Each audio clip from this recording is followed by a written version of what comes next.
Utopia Project. Sponsored by Liberty Slice Co. Authentic New York pizza. Now then, everybody, welcome along to the Utopia Project. This is a place where we ponder the perfect planet. I'm Chunky T, and I'm joined by Jak Magic. Hello. The permanent Sharpy. What are you saying? Working behind the scenes is producer Vorney. Wagwan Massive. Wagwan Crew. And in the studio this week, we have Tom and Bethan from Artis Marginalia. Hello. Hello, friends. I like it when we have pals on the show. Yes. Because it feels like I don't need to work as much. Yeah. Yeah, I mean, we're going to make you work.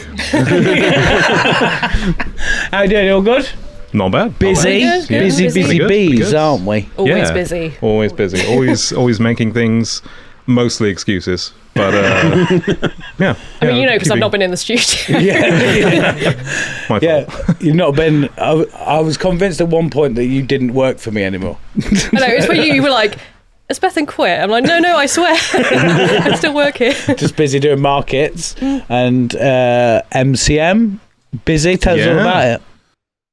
Well, we started last year in May at London MCM, which is kind of in at the deep end for starting a business together.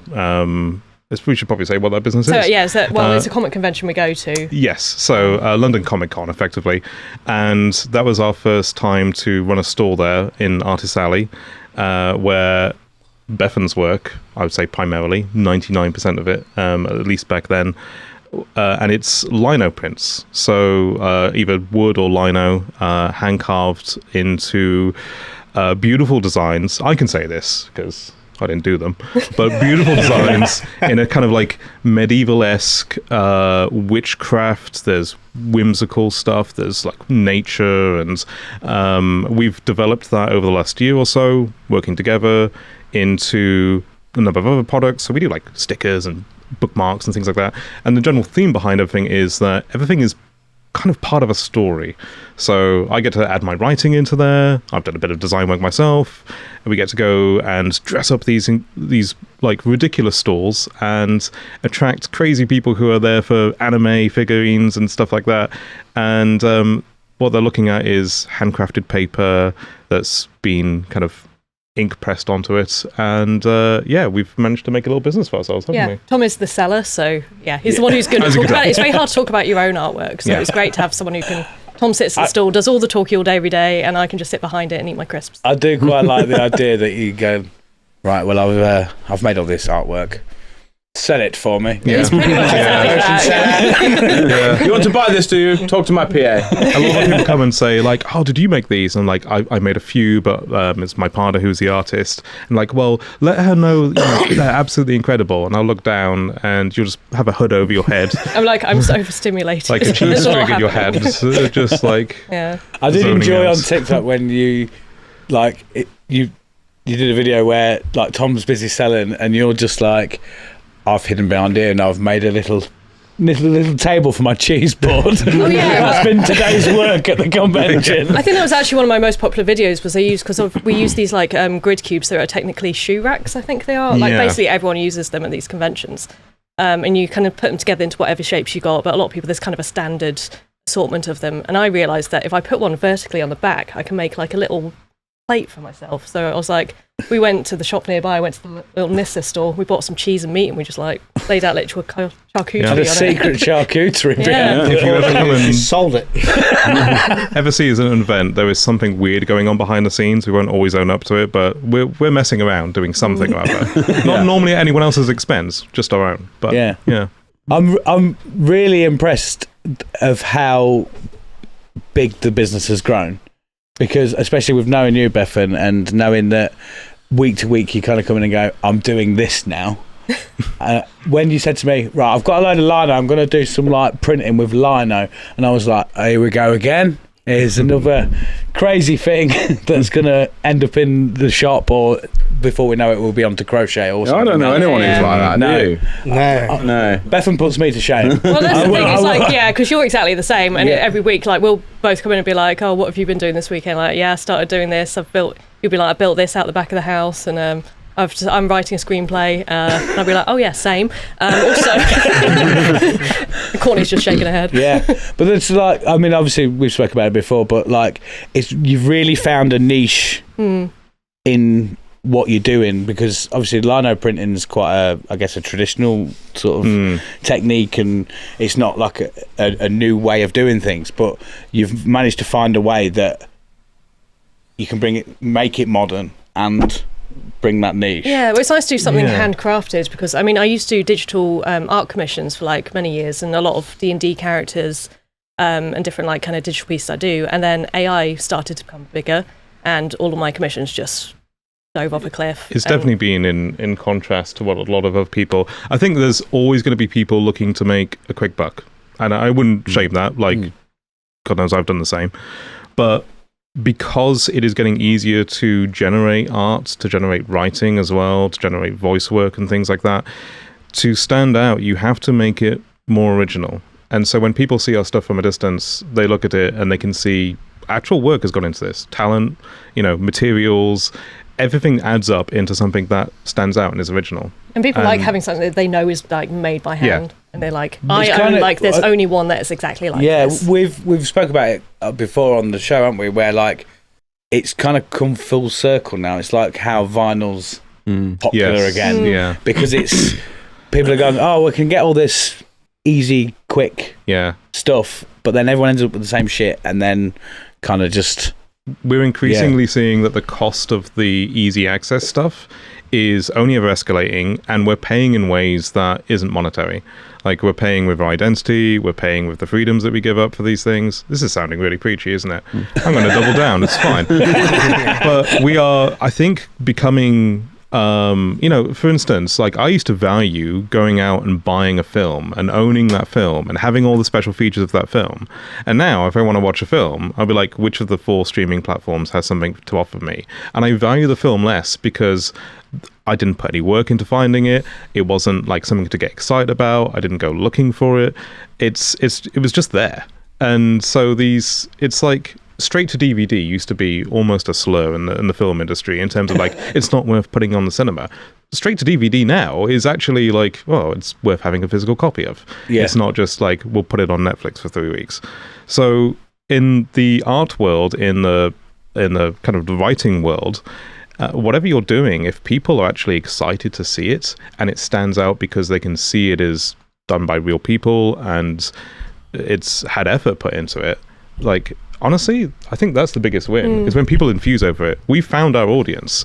They were always there. And I'd say this to any artist. That's one thing I was kind of going to ask about. Like, obviously, in the space of running the business, did you struggle to find that niche, or did it as it just happened? I think it just kind of happened. Yeah. It was a gamble. I didn't really think, I need to find a niche and build it up and try and find the audience based on what's popular or anything. It was just kind of started making stuff that I liked, that I was seeing online, other people doing. I really want to get more into wood carving, particularly. It's just something so satisfying about creating that. And I feel that's such a businessy thing as well. It's like, you got to find your niche. You got to find your niche. It's like, just do what you want to do, and hopefully that monetizes. Yeah. Well, no, but I think that's probably, I guess, being wisdomful. But like, it's the other way around. You got to let the niche come to you a little bit. By doing lots of things and then going, oh, fucking hell, that's hit.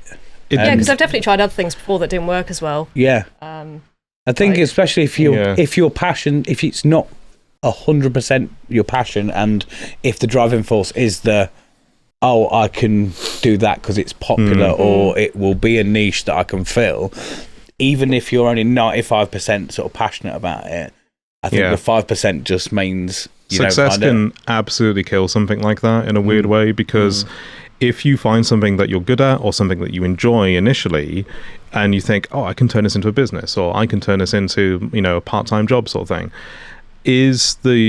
are the steps that you're going to go through to make that work, are they going to kill the passion you have for it? Because if they kill the passion, one or two things are going to happen.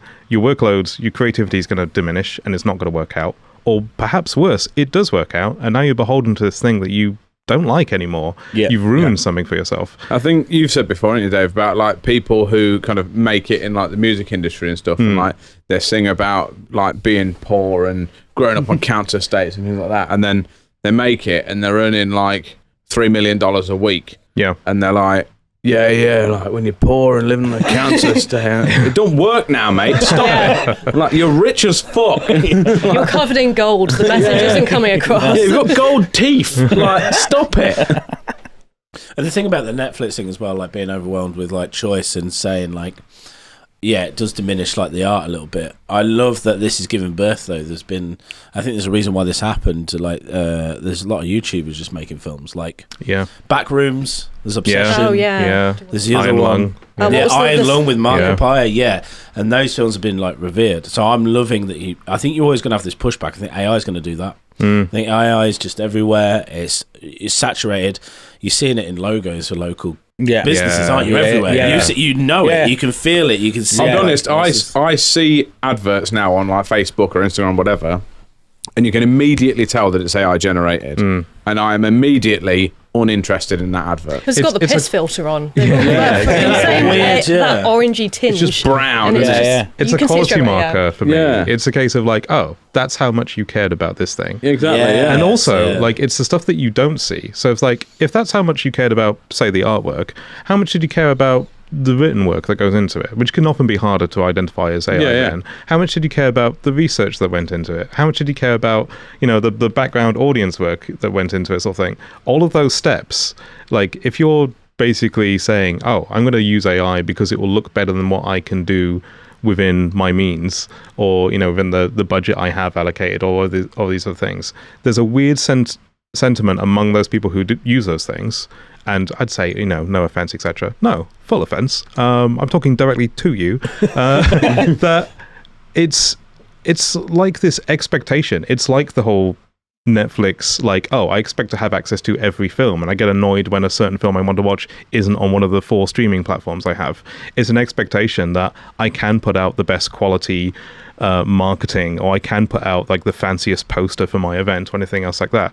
You are not entitled to that, because everyone who did it before AI had to fucking work for it. You know what I love though? There's a bit of a resurgence of like people using Word to make posters. Yes. Similar of that. I was literally going to say like clip art and things like that. Yeah. And like we've said about it before, Damon's the rib restaurant near us. We went there a couple of years ago, didn't we? And they've not changed their menus ever, I don't think. And it looks like it's made on Word with clip art and everything else. And obviously at the time I was like, well, this is shit. It's such a vibe though. But then equally, like now I'm like, no, fair play. It's fair play for not going, we could do this on AI like that, and it would look loads better. One of your team has gone like, look, none of us know how to graphic design. We haven't really got the budget to pay for someone. I think I might be able to do it. And has gone and taken the time and actually done it. Something to that. Like when we used to do like gig posters, this is way back when, and before we had any access to sort of Photoshop or anything like that, like sort of, I want to say like pre sort of MySpace and stuff, when it was like you're doing little gig posters. We at school, even mid MySpace, we would print stuff out on people Word. People didn't have Photoshop unless they had the money for it. But we would like do like almost like ransom note. It's like kind collage, of shit, cut shit out, and I mean, like you see a lot of the old school punk posters, and that's kind of how it was made. But we would do that and glue it on, and then go to the copy room at school, and be like, right, let's get like 40, 50 copies of them, and then you go around and actually put a poster up. Now people just go, ChatGPT, make me a promo thing for this. Bang it out. The thing is, and even if you can't do that, you don't have to. You can use Canva. It's free, and it's like the easiest thing ever. And the thing is, people do recognize. It's also, because no one's typically going to directly tell you to your face, hey, I would have potentially liked to have gone to this thing, or I would have bought this product, or I would have stepped into that store, but I saw that you've used AI, so I'm not going to. You'll just never see those people. But if you are original, you put effort into something, it does show, even if people don't say that. One of the things I've learned is that I should be more respectful of people's efforts, even if it isn't that good. It's because they've put effort in, and I respect that so much, and I'm now trying to be more vocal about that, trying to let people know. And also the counter to that is, if someone's used AI for something, not to take offense to it, but just be like, hey, just so you're aware, speaking from someone, I mean, we ran a marketing partnership thing for a while, and we now run a business together. I'm a writer as well, so if it's written work or voice work kind of stuff, I'll say, by the way, it's very clear that this is written in ChatGPT or something, and it diminishes your brand. It diminishes who you are as a person. If I'm going to a craft fair, I'm looking for at least one misspelling and an image that doesn't quite add up, because I know that someone has like collaged that together with their own two hands, and I'm like, yeah, it's a little shoddy. I know that craft market's going to be great. Actually, one of my favourite adverts I saw was someone who just got a text from their manager saying, hey, can you make a poster? The time's this date, that day, whatever, it's going to be here. Okay, thanks, love you. And they just printed out like a screenshot of the text. What I notice now is it's the unique selling point is like the originality of it. And like I say, if it is a word art thing, or if it looks like it's been like shoddily put together, because that's now the uncommon thing. That's what stands out. That's the thing that has to stand out in a world which artwork can be made, you know, like looking fantastic, and that it's just oversaturated with it. Like the new good is shit. It's kind of like going back to the film analogy. It's kind of like finding a film that's so bad it's good. See, that's the thing as well. Like Netflix has this sort of, they have a series of rules. I'm picking on Netflix a lot. I don't have a horse in this race, but like they have a series of rules. Tell us about your streaming service. Give it a month. But there's this this attitude of like, this is what the audience wants, because they watch that more than anything else. It's like they watch that more than anything else because that's predominantly what you serve them. And so AI generated posters are like, oh, give me a good poster saying this. It was like, okay, here you go. And then those get put out into the world. That feeds back into the AI, and it's this recursive loop of just generating the same stuff. No originality gets bred into that whatsoever. So as long as people start using AI generated tools more and more often, and it starts to kind of pull any originality out from it, it's the actual creative people, it's the people who use their own two hands to make things that are going to stand out more, because they're not looking at what is done normally. They're thinking, what is the purpose of what I'm trying to achieve? How can I achieve that? And how can I achieve that in a way that puts a bit of me into it? You know, it is going to stand out from the crowd. Standing out from the crowd is getting easier and easier as everybody else is funneling themselves down that same path. When you asked about, like, you know, actually outside this room, about like, how do we, you know, find our audience, how do we stand out, etc., we're just us. Like, it's we just put ourselves out there on display, not in that way, but I wouldn't argue. We wouldn't have lasted a year if we did that. But we put ourselves on display. We've got these lino prints, we've got my badges, we've got stickers, we've got my penis, we've got... That's on the 3 for £5 deal as well. You're going to have something for everyone. Yeah. We've spoken before as well with that authenticity, where we had, obviously we've run the show for a long time, and we started actually seeing progress once we got out of our own way and was like, just be us, don't worry about it. There's little bits that you kind of talk about, but you kind of just be your fucking self. There's very minimal polish on this, isn't there? Yeah. I don't know if you can tell. But you can definitely see how it's developed over time. Because, I mean, how long have you been doing the podcast now? 6, 7 years, yeah. 6, 7 years. 45 years. Yeah. Something like that. And obviously it started just, you guys were in a puddle, weren't you, with a GoPro? Pretty much. Basically, yeah. I mean, that's a joke, but we was in a shed. Yeah. Do you ever go back to the puddle and That's it. Yeah. The best thing is now people go, oh, your show, great studio. Yeah. We try on it as well.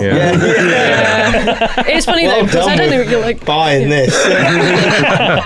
Do people know like the tattoo studio is just there? I think do now. Yeah, most people do. But it's funny, like walking through here, like during the day, I'm like, kind of get used to it. But it does look fantastic now. People come to you and say, it's really good. You know what you should do.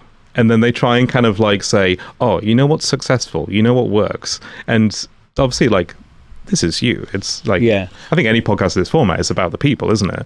But it's when they say like, oh, I saw this completely different set of people doing a completely different thing, and they make a lot of money, or they're very successful, or I watched 30 minutes of them.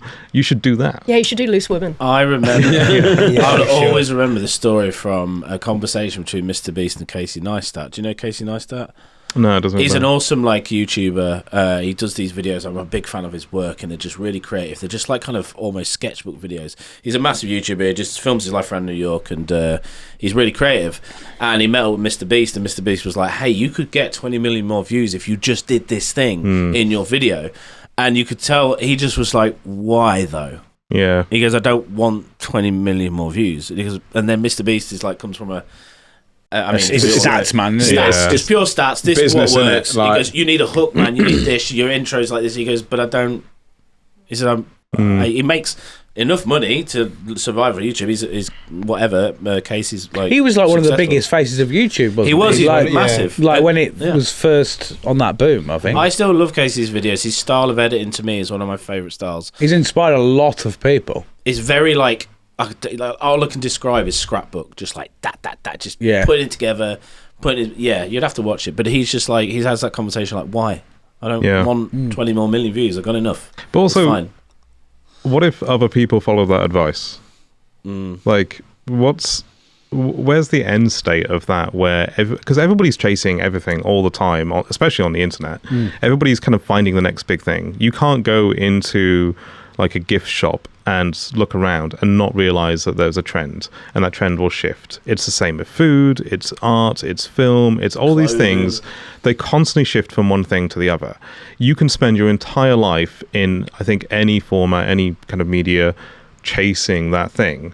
At what point do you get to do the thing that you love? Because everything just ends up so homogenized. Yeah. Like, Going why not through, like, just... If you ever go on to like YouTube or something, but without your algorithm, like on a new computer, it's so weird. You're scrolling through and everything. It just, it's a strange experience, very uncanny. I think YouTube should add a feature, and I said this before, where you can share algorithms. You don't have to share accounts, but you could see, like, if you allowed it to, like, hey, I want to share my algorithm, look at what I watch.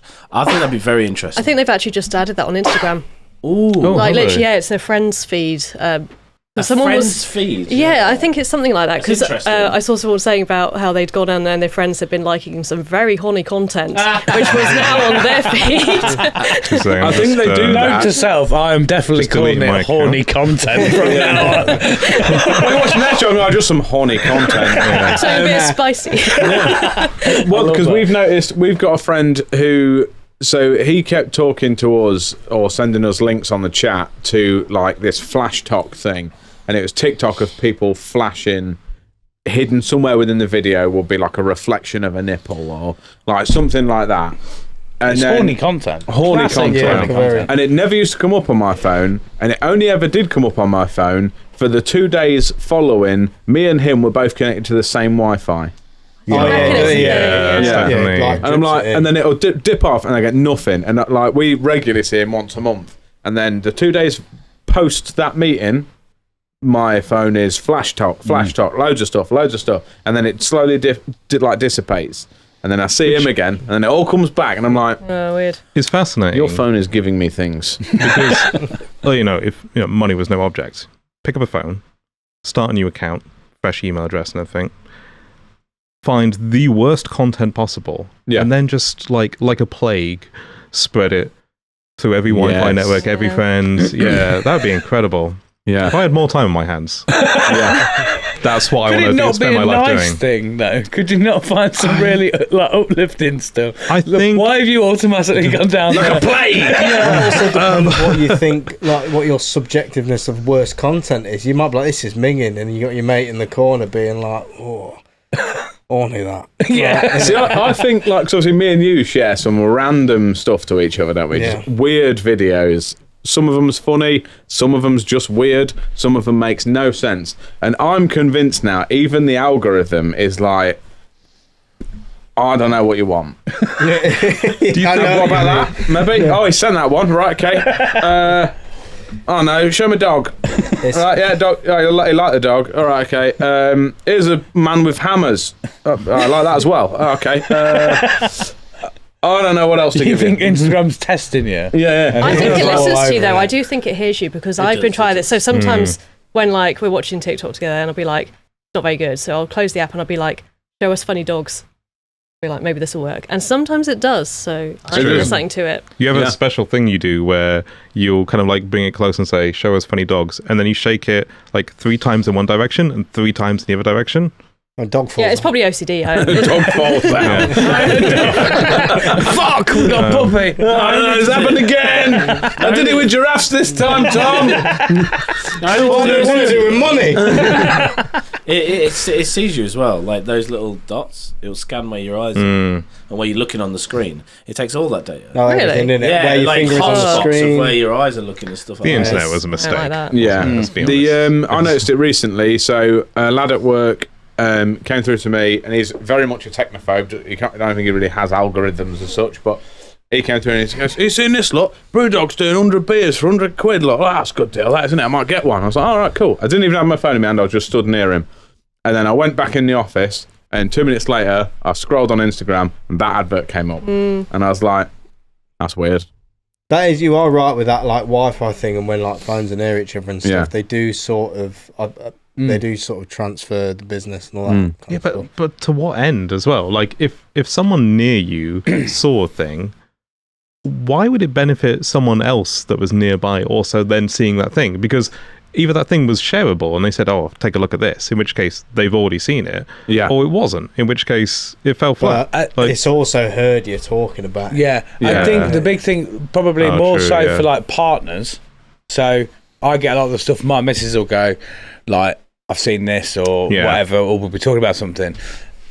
I'll get an advert for what she's been talking about, and vice versa, because then you've got they're capturing two people who are on the same Wi-Fi. They know live together. Yeah, are probably going to have a discussion about buying something, or they will talk to each other. Like Instagram is in cahoots with your partner. I've seen that. That looks good, mate. So then they're getting your family to sell you stuff as well. Wow. I think as well, and we spoke about this before, it is a benefit because you've, like we said before, is we know some people who are like, "Well, it's not having my data, I'm not giving it my data, I'm not going to do anything to do with me." And it's like, why would you not want it to give you things that are tailored to you? Because otherwise it's either pushing you an advert for something you might like, or might genuinely go, "Oh, that's cool, I'll buy one of them," or whatever.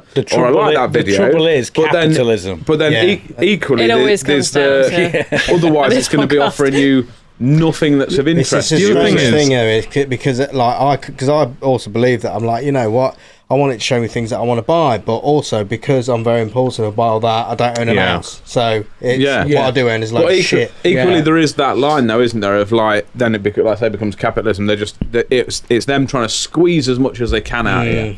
Like they've got to get them to spend up everything they can. Have to buy this unnecessary thing. Yeah. We have little to no control over our own, like, well, not our own algorithm, but our own kind of like set of data that's kept on us.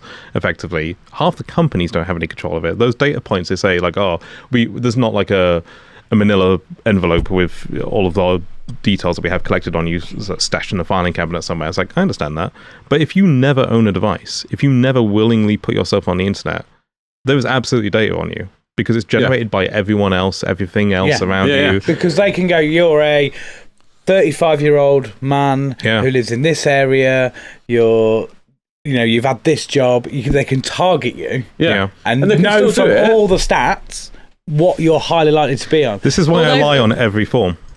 Every podcast no one ever knows. I just remember though, do you remember when I was like, I want to see what your algorithm's like? Because we always watch TikTok on my phone. I was like, I'm going to go on yours. Oh, yeah. And your TikTok thinks that you're a middle-aged home-owning lesbian. Yeah. And it took me quite a while to get it to that, I'll be honest. And then I'll share my secrets later. It took me ages to admit that I was. It was terrible. I had to watch so much lesbian porn back then. I was like, is it going to be manosphere stuff? Home. Because, you don't go on it, but, and I was like, no, this is very wholesome and lots of good home building tips. You built that algorithm brick by brick, mate. Well done. As did she.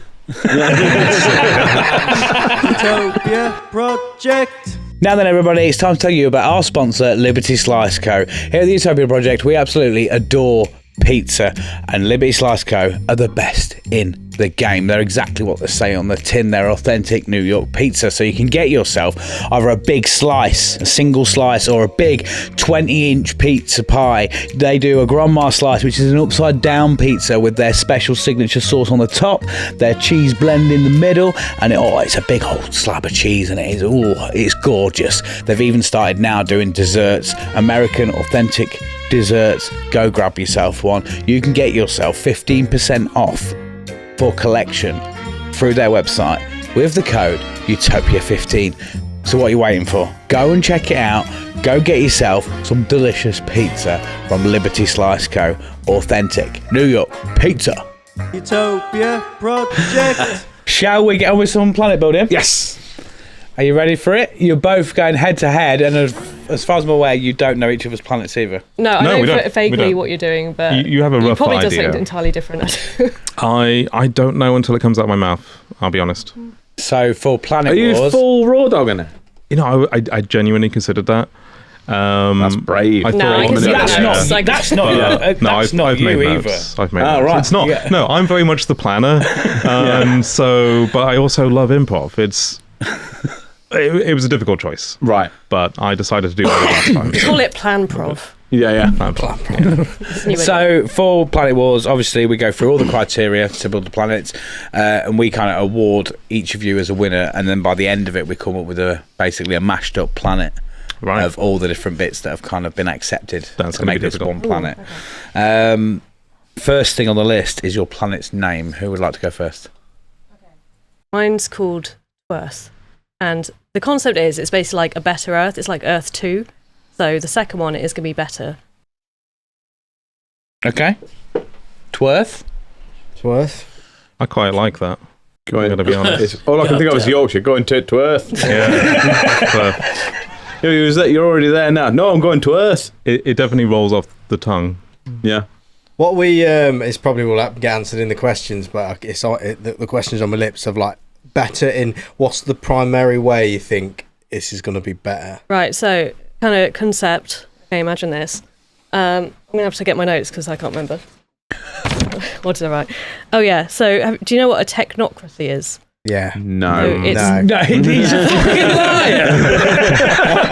He committed to the yes because he thought all of us was going to say yes. Yeah. Yes. No, So we don't know. it's like when you get a load of scientists and they're basically in charge, and it's a form of government where decisions across all sectors and policy domains follow evidence-based efficiency or procedures grounded in scientific methods. But I also want it to be fun, so everyone has to dress like fairies, imps, cute little whimsical outfits. Keep it like nice. Keep it lighthearted. Yeah, so keep Yeah. it lighthearted, but also it's very structural and rigid scientific.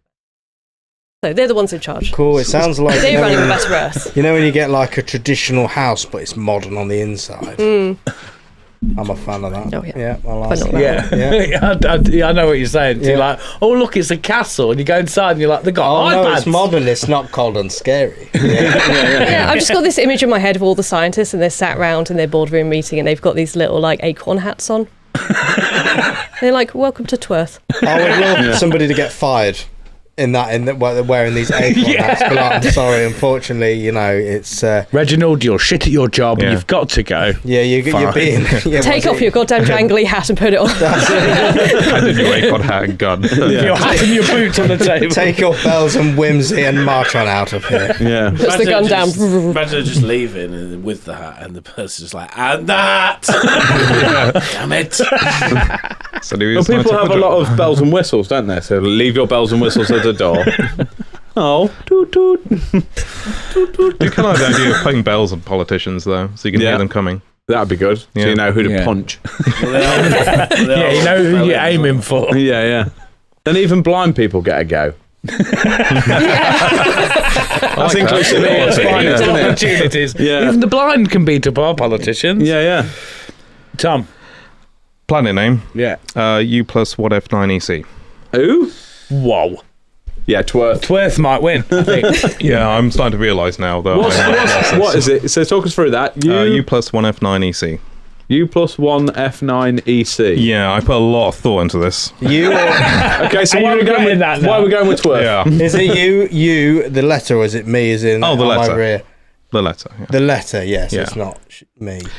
I was trying to think of the concept of my planet is a little confusing, but I was trying to think of something that kind of encapsulates what the planet is about. Earth is called Earth because I would presume got a lot of muck in it, you know? Like it's the name of like the base, the land, the what it is effectively, which when you think about it is kind of nuts, right? So I thought, well, what's the basis of my planet? And the planet is the people. And so I was trying to think of like, what is a good way of saying the people? And I went down a bit of a rabbit hole, and I thought, like, what's the building block of something that encompasses everybody on some level? And I thought, well, like, our DNA, and there's more of a reason for this as well. So I thought, I can't call it Planet DNA. That's ridiculous. So what I chose was the Unicode character for DNA. What's a Unicode, please? Like an emoji for smart people. That's why I don't get it. I know the emoji bit of there's that. a series of like pictorial characters, I guess that's the one way of saying it, that exist. Like if you googled U+1F9EC, it would show you a little DNA helix. If you look up Unicode right, I see. characters, So like the coding So it's like name that is the code name that for emoji. that Like thing. Pantone colours or something. Yeah, it's like a Kind of like Pantone Pantone colours, but for icons that exist across computers. Ah, internet, right. So etc. this is the fancy version of when you was Yes. on MSN and you put :P and it went that face. I don't know Yeah. what's Yeah. happened to that, sorry. Which I still use. Oh, that's smart. Yeah, sorry, mate. I quite like So, the idea yeah. of calling it U+1FNEC. Yeah, I think it would One absolutely fnac. get nicknames, but I kind of like the idea of the name not being technically pronounceable and it also actually being an icon. Like, it's also futuristic. So in the, you know how like emojis and things are becoming part of the common lexicon, I thought, what if the name of the planet was kind of just an emoji? Yeah, so it's It's just very that. clever and simple, all in one, isn't it? That's me. Do people say Very it the whole simple. way every single time when they're talking about No, it depends on, you know, like how formal the conversation is. If it's just what on Yui? That would work. Yeah. People wouldn't know what you were talking about. Yeah, I think. I really like it and I applaud the effort. But I don't even know if there is a but. I should probably preface this by the last time you had me on the podcast, I think you were expecting me to talk about Dungeons and Dragons and medieval stuff and things. And so I didn't do any of that. You I like just being banged a on silly about celery and I was You like, did bang on about celery. I I did bang forgot on about about celery, that. yeah. I kind of backfired Don't as you well. got stopped about celery More fucking people have ages spoke after to me that. about celery or waved You're like, I celery should at have me. talked saying about my that. job. Yeah, I should have just done something Should have sensible. talked about the product I was selling. I could have marketed myself more. No, You got screw chased by that. someone with a stick of celery I in did. Watson's. I didn't you? did. Yeah. Yeah, it was Tao. Yeah. Oh, right. Yeah, that makes sense. And so I decided today I would be exactly the same and do nothing like. I just don't want to be typecast. I want to That's break out of fine. my box. He's going for that. What is it? Homo-owning lesbian. That's where I got the tip. Going for the vibe, yeah. He said, you know, it was about. Never let I think it him was see about your love next making. move. But yeah, exactly. Yeah, like keep Yeah. them guessing. I do have a problem with you saying that Earth is called Earth because it's made of Earth, because that doesn't work with the other planets. Like, what about Uranus? Well, Yeah, because that I've said this before, and you guys you didn't get on board with it. Tom might. Technically, in the whatever planet you're on, in their language, won't their planet be called Earth? no, because not all the planets. Well, some of them are gas. So some of the planets might be called Listen, gas. Isn't our I'll give you planet- that. Yeah. But generally Primarily water. speaking, if Yeah. you went and I was see a thinking the Martian, same thing. what? Yeah. Sharpy said, The planet's primarily water, isn't it? It is also so surely Well, it could equally be called underneath sea. that is Earth. underneath though. that. There's, I suppose, I don't know Underneath what that. these- Do you think the water goes all the way to the core? No, it's fire. I could be wrong. We should I'm be not called looking this up. lava. That would be way cooler. Lava. Yeah. I guess Earth is also kind of like the base of something. It's kind of like the origin of. I don't know why it's called Earth. I probably should have looked What that came up. first, water or the earth? Oh, it's the water, isn't it? I think I water. think it's the Earth, and then there's loads of big holes put in it by other big rocks flying through space, and then them holes got filled with water. Because the sea and oceans and stuff are just big puddles, aren't they? It's, think- yeah, I think there might be some No, weird I truth think- to that, but like Yeah. I don't. I think light came first, wasn't it, in the Bible? yeah, but doesn't water need to come first before life? Because That's if they accurate. said there's some water on Mars, they'd be like, well, it can be life, but without water, no life exists. Well, an asteroid brought life here, didn't it? I just want to say When they do that, that we're on question one. Yeah. It's It's going going to be a get long worse. round. I'm letting you know now. The Yeah. name was the easy I part. think Tom's trying to fuck with us. Tom's next 8 answers are celery. What do you want? Twerth or Get it U plus right. one DNA? F90. It will You depend on if we can figure out the water situation, to be honest. No. Why? That's what sounds What? smart. Why is that important for you? It just is. We'll figure that out. We'll go Twerth. I'll be honest with you. If it was just the DNA emoji, I would say that. Can we have Twerth It's with hard that? to say that though, isn't it? Yeah. So it has a name. Yeah. Twerth. Oh, I should add a smiley face on the end of it, actually. You can't do that. That's my idea. Oh. I just thought of it and it was a great idea. There's no mashups on this. This is how one. we collab all the time. You can't do that. That's my idea.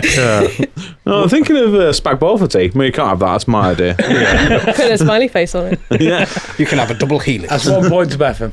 Leanne likes to go around and put, when you say smiley face, like she gets lips and teeth and she puts them on all the food and everything in the fridge. You know, lips and teeth that you can buy. Oh, like little sweet ones. And she'll just put them on oranges and stuff. And every time I go around the house, I'm like, fucking hell, Leanne. She starts giggling. She's like, lips and teeth. What's the worst food you can do that to?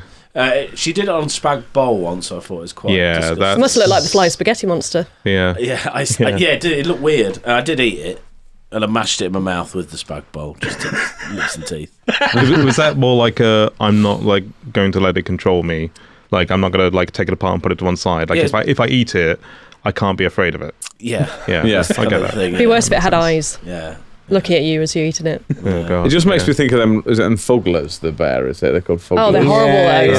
Fugglers, Oh. man. They're minging. The fucking grossest toys ever. Didn't they start off with like it was actually her kid's teeth or something that she sewed into a bear? Oh, And God. I think that's how it started. And then it's like, Jesus. obviously, you can't mass produce that because the kid only has so many. I know there's a lot of kids in the world. You not seen the Fugglers? Oh, they're gross, They're man. fucking They've got like horrible. real life teeth in them. They're minging little toys. They're like, Yeah. it's like a toy bear, but with like human teeth. It does disgusting. Why has anybody done that? Imagine a little Right? boo-boo, but with real teeth. They're not real. They're like, They go, look. Oh, It's a just crazy world where you're like, horrible. oh, I'm going to make one of these, and it doesn't get you locked up, but it does get you a thriving business empire. what I like is the fact that, like, I can imagine the kid going, "Oh, what does the word fuggler mean?" It's like, it means fuck ugly.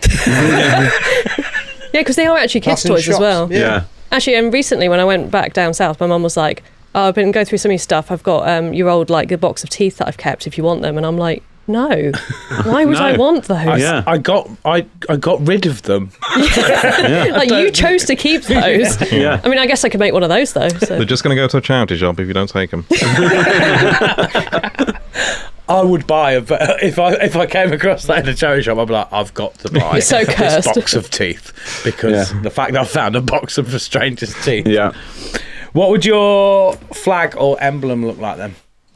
So mine's. Do you know the best punctuation? Obviously, the interrobang. So I think it. You You're don't gonna know the learn a lot interrobang. about Say, it. what Google are that. these We words? didn't collab on this either. We're just This in is the a same real thing mindset, as well. The It's interrobang. it's Interrobang. an exclamation mark and a question mark in the same thing. So if you ever want to be like, huh? I'm sure that's a swingers club in it.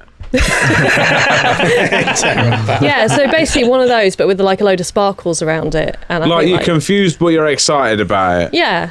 I really like that. It's, Is it- that on the keyboard? no, No. it's not. Why am I answering for you? This is Yeah. your idea. Why do I know about this though?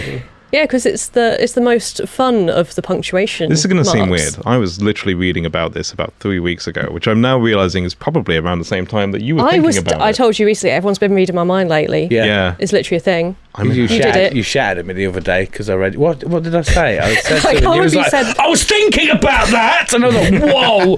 I had a day, I was really freaked out. Like, I was getting a bit paranoid because like there was multiple things where other customers had come in and said exactly what I was thinking. And I was like, man, that's a bit weird. And then it kept happening. And there was points where it was like exactly what I was thinking. Point where someone was mentioning Chinese furries as I was thinking about that because we were talking about MCM, and I was like, that's weirdly specific. Then Courtney did it, and I was just like, man, am I having a mental breakdown? There's a theory where consciousness isn't localized within you; it's somewhere else, and you're just pulling from it. Yeah. I think you just have a very loud mind. Well, I said to Courtney, I was like, did I say that out loud just now? And she was like, no. And I must have sounded crazy. Also, probably when I shouted at you, but Yeah, because I was like, I didn't realise I did anything wrong. I think I just asked you a question about something. You understand my pain then? yeah, it's just like a really shitty superpower. It's like the opposite of mind reading, like where everyone can read your mind. I'm like, I don't want this. No, I have this. The most terrible superpower is, I figured this out after many hours of thinking about it. It's like, what is the most terrible You've been superpower? productive with your time. You could tell the future, but it's 0.1 second in like the future. So you can predict when accidents are about to happen to somebody, but you can't do fuck all about it. And you won't even be able to convince someone that you knew that was going to happen because I'll give you a second. you as don't well. have enough time to tell anyone. And they're like, well, yeah, it's just happened. You're like, no! I would rather that than be able to shit out my mouth. Okay. That's not the worst superpower, is it? That's not a superpower, A that's an new illness. contender. Now imagine that, even like a 2-second lag on that. Like, you're about to, like, Chunk's about to have an heart attack, I go, oh no. Don't say that. Whoa. I think a 2-second lag is worse because there's so many situations where it wouldn't be useful, but you would get caught out. Like, say you go and watch like a comedy show or something like that. You'd be the arsehole laughing before the joke. Yeah. You That's get just kicked out of constant so deja many vu, places. really. Yeah. When would it be beneficial? If you could say it really quick and someone registered it quick enough to change anything. It's going to follow you. Yeah. But also with that, if they change it, they're not going to believe that you knew that what was going to happen. It's a horrible superpower, I think. Yeah. So anyway, isn't this the icon that is? I feel like this is the icon version of Colour Me Interested. Yeah. Yeah. Whoa. What? Yeah. What Yeah. is that you said? Whoa. So Yeah, it's, like it's a symbol for blimey. Yeah. That's what it is, isn't it? Blimey, tell me more. Oh. Blimey, governor. Yeah. I think it kind of sums up the kind of whimsy, but also scientific questioning of the world. It does rankle me a little as a writer that someone thought an exclamation mark followed by a question mark was just too much. Yeah. Yeah. They're like, we don't have ink to spare. Yeah. We need to tighten that shit up right now. Yeah. And that's Like where putting Think of the money we can save if we put this Yeah. as... How often does that combination get used? Like Not a putting great that at the deal. end of the word Brexit. Yeah, yeah, And yeah, I still use 3 in a row. Yeah. yeah. Tom? So, I have a particular dislike of people using flags and kind of co-opting them. Like, I think no matter how beautiful a flag might be, there's always going to be one set of people who seek to kind of utilize it and say, oh, you know, we're the true patriots, we're the true believers, that sort of thing. So my first thought was, I don't want it to be usable by anybody, which is why my flag is transparent. Second thing I thought is, but I do, as a counter to that, want it to be usable by everybody, not just a specific group, which is why it is a long ovoid in shape. I'm Googling so much. like the shape of an eye. Right, So okay, yeah. but So it's like- like a contact lens. Like a rugby ball. But no. Because it's thin at one end and it's thin at the other end and it's kind of like rounded and it's transparent. And because that wouldn't fly properly, it has a flagpole at either end of the thin ends, which means Just like a see-through volleyball net. it also doubles as a hammock. It sounds like a really good contact lens for Sauron. They can see it.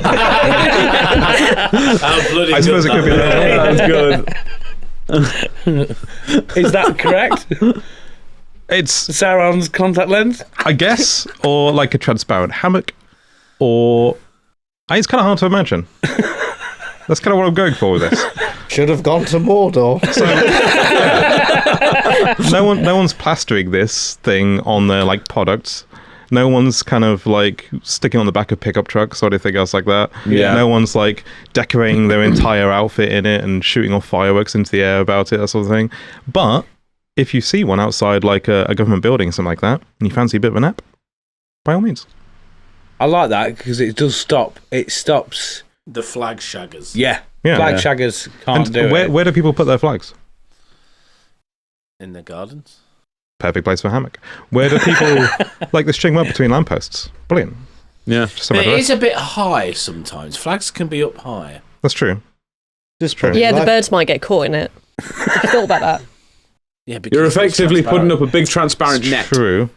Do you hate Free birds birds. or something? Free birds. That wasn't the question. You just put it lower. Done. Yeah.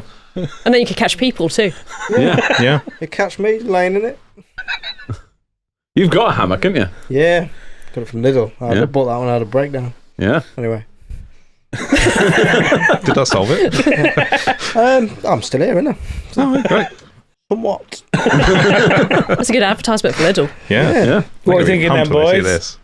I See, like I don't Sauron's know. contact lens, to be honest. Yeah. Or So the- Sauron's contact lens What is or...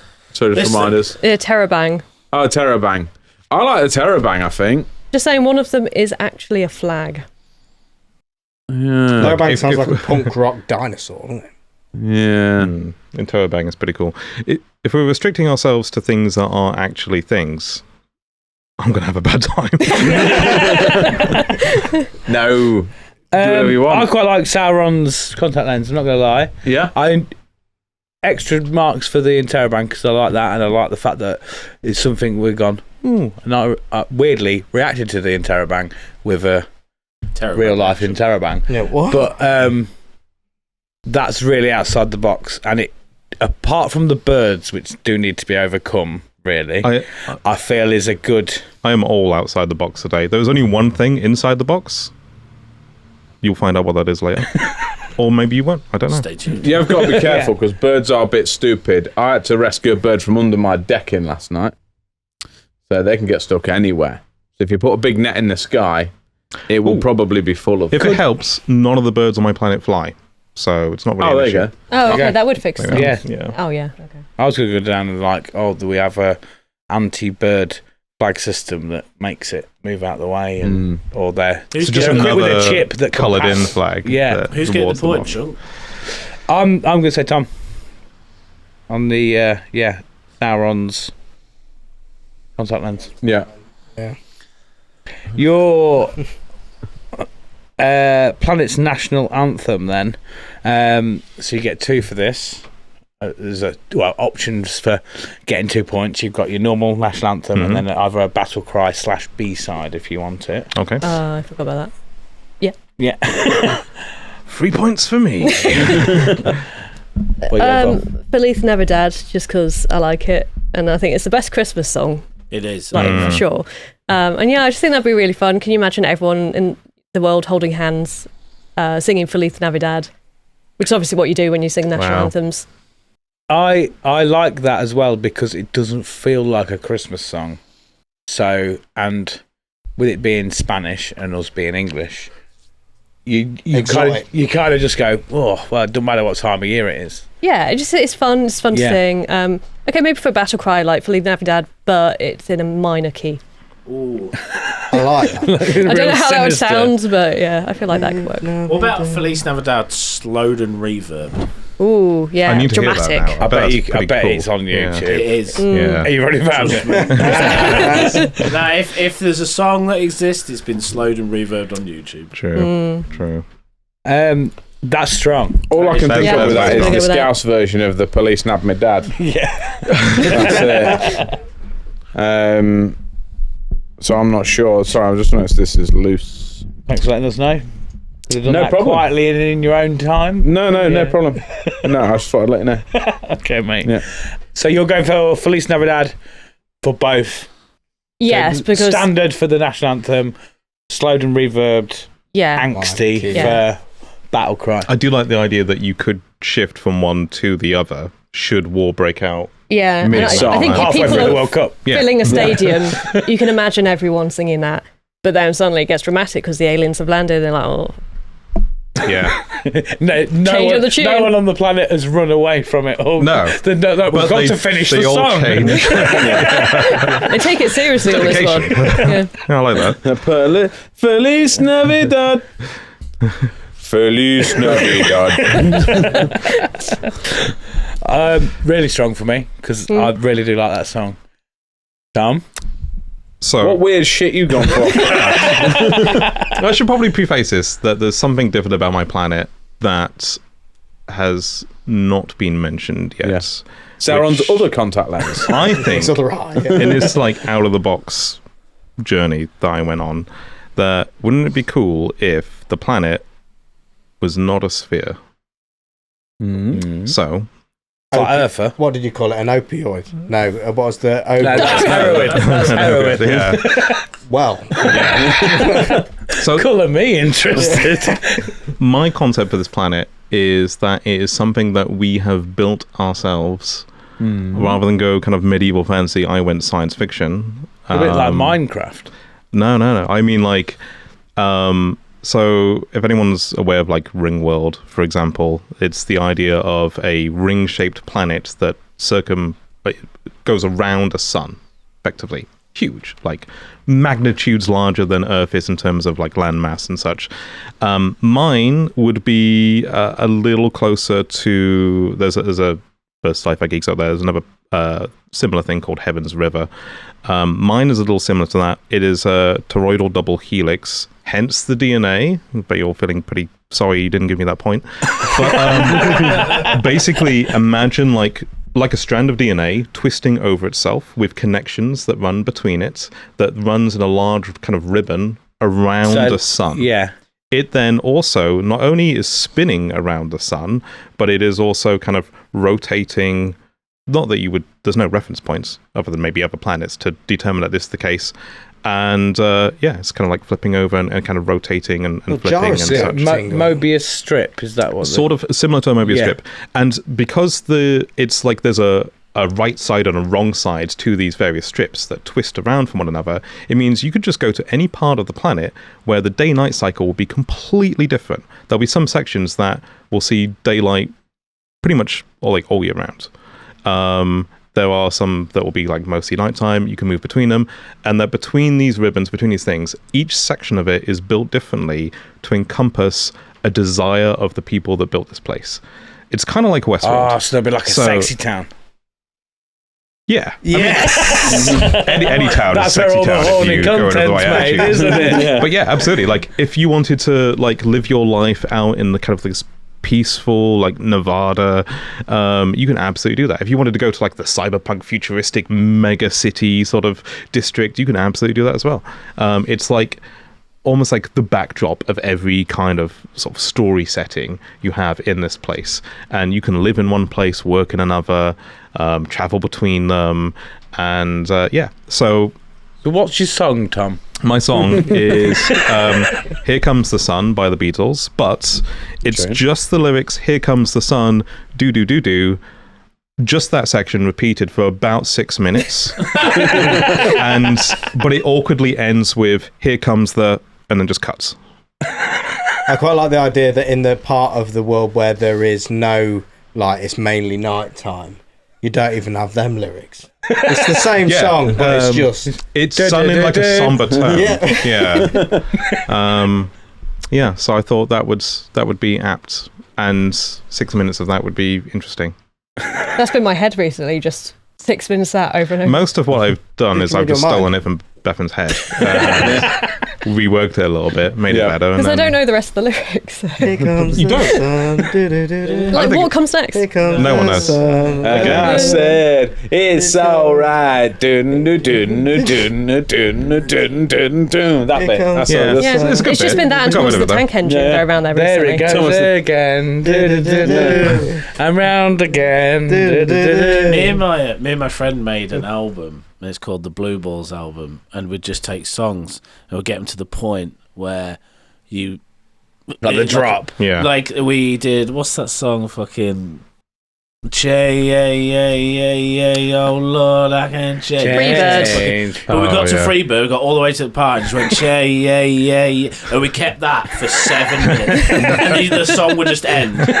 And we did that with so many songs. We had a full album, and we made it. It's on a Google Drive somewhere. We called it the Blue Balls album, and we just never dropped it. It's in that one where they said They are in it, yeah. That's it. I remember that the irony of the project, and then never actually. You see that one where it says, if you're wondering what an MRI sounds like, and it's United when it goes, "Let's go, girls," and then they've done it so all it does is go. And just doesn't start. What's that one on Shrek that repeats the? Somebody.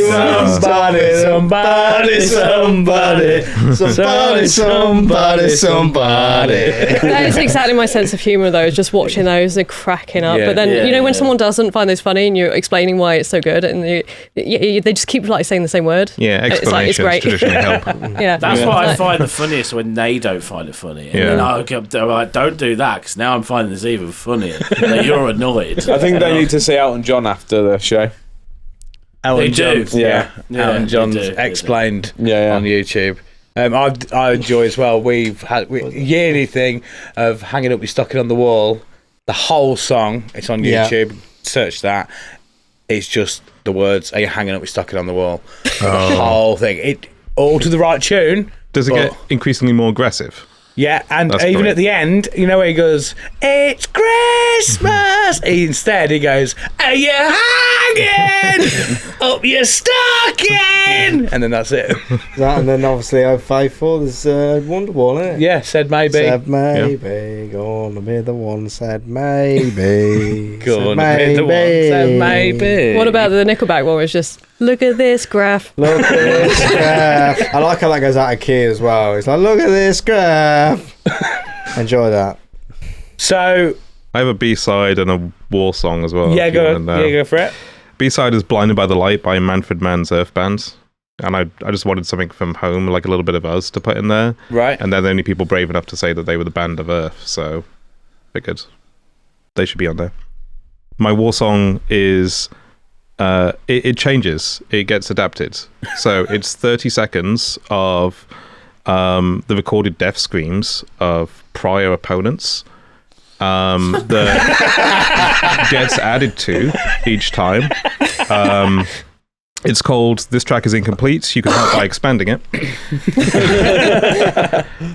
And I think it would work. I like that. Sounds intense. Yeah. Um, We're going to war. This is the screams of our previous enemies. Before you retaliate, consider this. Yeah. I think we do a rogue 3-pointer. I think Feliz Navidad needs to be on there, personally.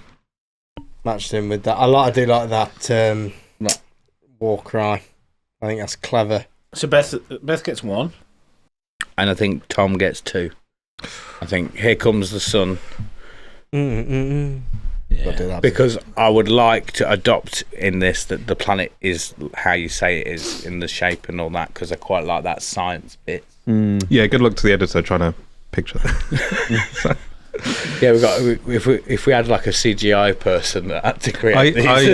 I spent about 30 minutes thinking, it's been a while since I did any CGI work, and could I get it back? Can I download some stuff, get into 3D modeling? Can I bring in a representation of this? And I thought, it'll be wasted. Yeah. I think so. So I'm going to write down "Here Comes the Sun." Feliz Navidad. Feliz Navidad in the slowed and reverbed. Yeah. I think as well in the area where there is no sun, they just sing Feliz Navidad normally. Yeah, I'm done for that. I think it works. Oh yeah, because it's merged. Yeah. Yeah. And then we'll have the screams of the previous screams of victims is what I'm going to write down. Previous enemies. Yeah. It sounds awful, but 'Cause it war is. is awful. and it's good to have a reminder of how awful it is. Yeah. It reminds the army what they're facing Yeah. and the enemies. You're doing them a what's coming. service. It's like, Yeah. I'm giving you an out. This is what awaits you. Yeah. Please do It's the not. audio version of the Heads on Sticks. Yeah. Very much Yeah, so. it is. Yeah. Yeah. Have you got those heads on stickers in an audio book? Yeah. Again, catering to the blind community. They don't know to fear it like- because they can't see it. They might not see it from all the way out there. Heads So on sticks done by Stephen we'll Fry. transmit it. Utopia Project. Now then, you. Yes, you. watching and listening at home. You've got this far in the show. You're obviously enjoying what we do. Have you done what you should be doing and pressing the subscribe button on YouTube? If you haven't, press it now. Have you liked the video? Press that now. If you're listening on Spotify, follow us. Press that now. Whatever platform you are listening on, give us a review. 5 stars. If they're bad reviews, don't leave them. I always say this at the end of the show. Don't leave us a bad review. Give us some 5 stars. Give us some cool feedback. It's absolutely free to press those buttons and just take a couple of minutes to help support us. It keeps us popping up on your feed so you can get even more of us, and it helps us to bump our way up the rankings, up the algorithms, and reach more people. And like I said, it's free, so what are you waiting for? Press the buttons, do the things, support us in any way you can, and we'll be forever thankful. If you carry on watching this, fucking brilliant. We love you. Thank you.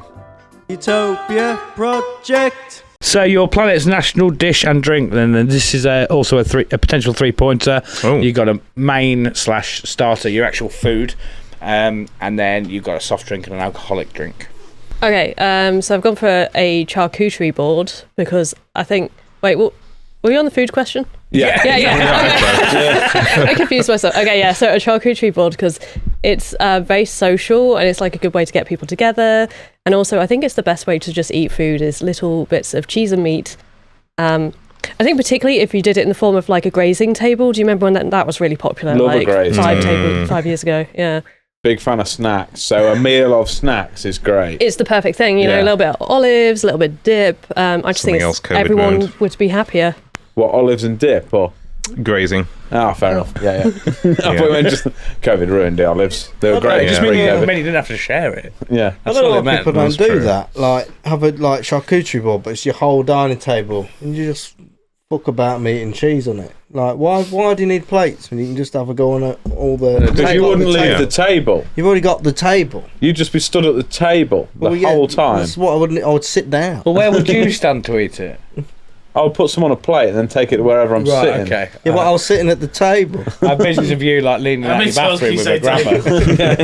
But inevitably what happens when you're there is you just stand by the table and then you're all just like, you're just snacking and eating. It's a good time. One thing I do want to do is one of the things when they put like loads of foil all over the table and then make like a mountain of mashed potato with like turkey dinosaurs and stuff. It's like a volcano and then you pour the gravy in.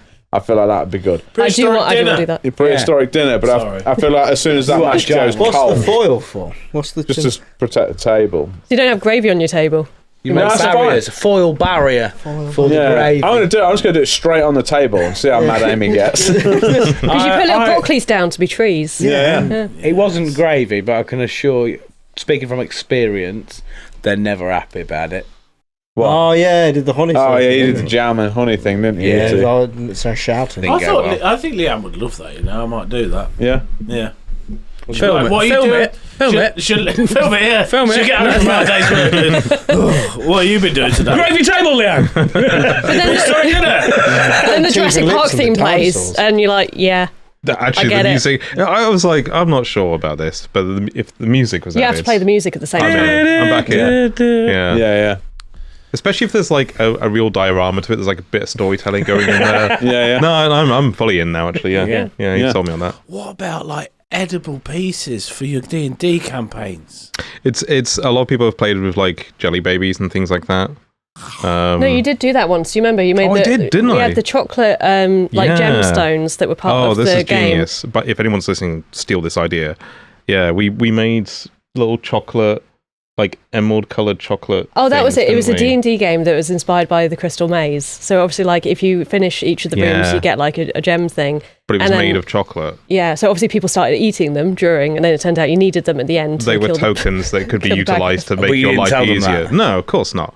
And I just looked at their faces when all smothered in chocolate at the end. You bastard. You've ate your lifeline, haven't you? Yeah. Yeah. And it's like, you're trapped in the Crystal Maze. I'm like, classic Crystal Maze experience. Yeah. Yeah. But was it Richard O'Brien? who hosted Yeah. it? Yeah. Yeah. Is he dead now?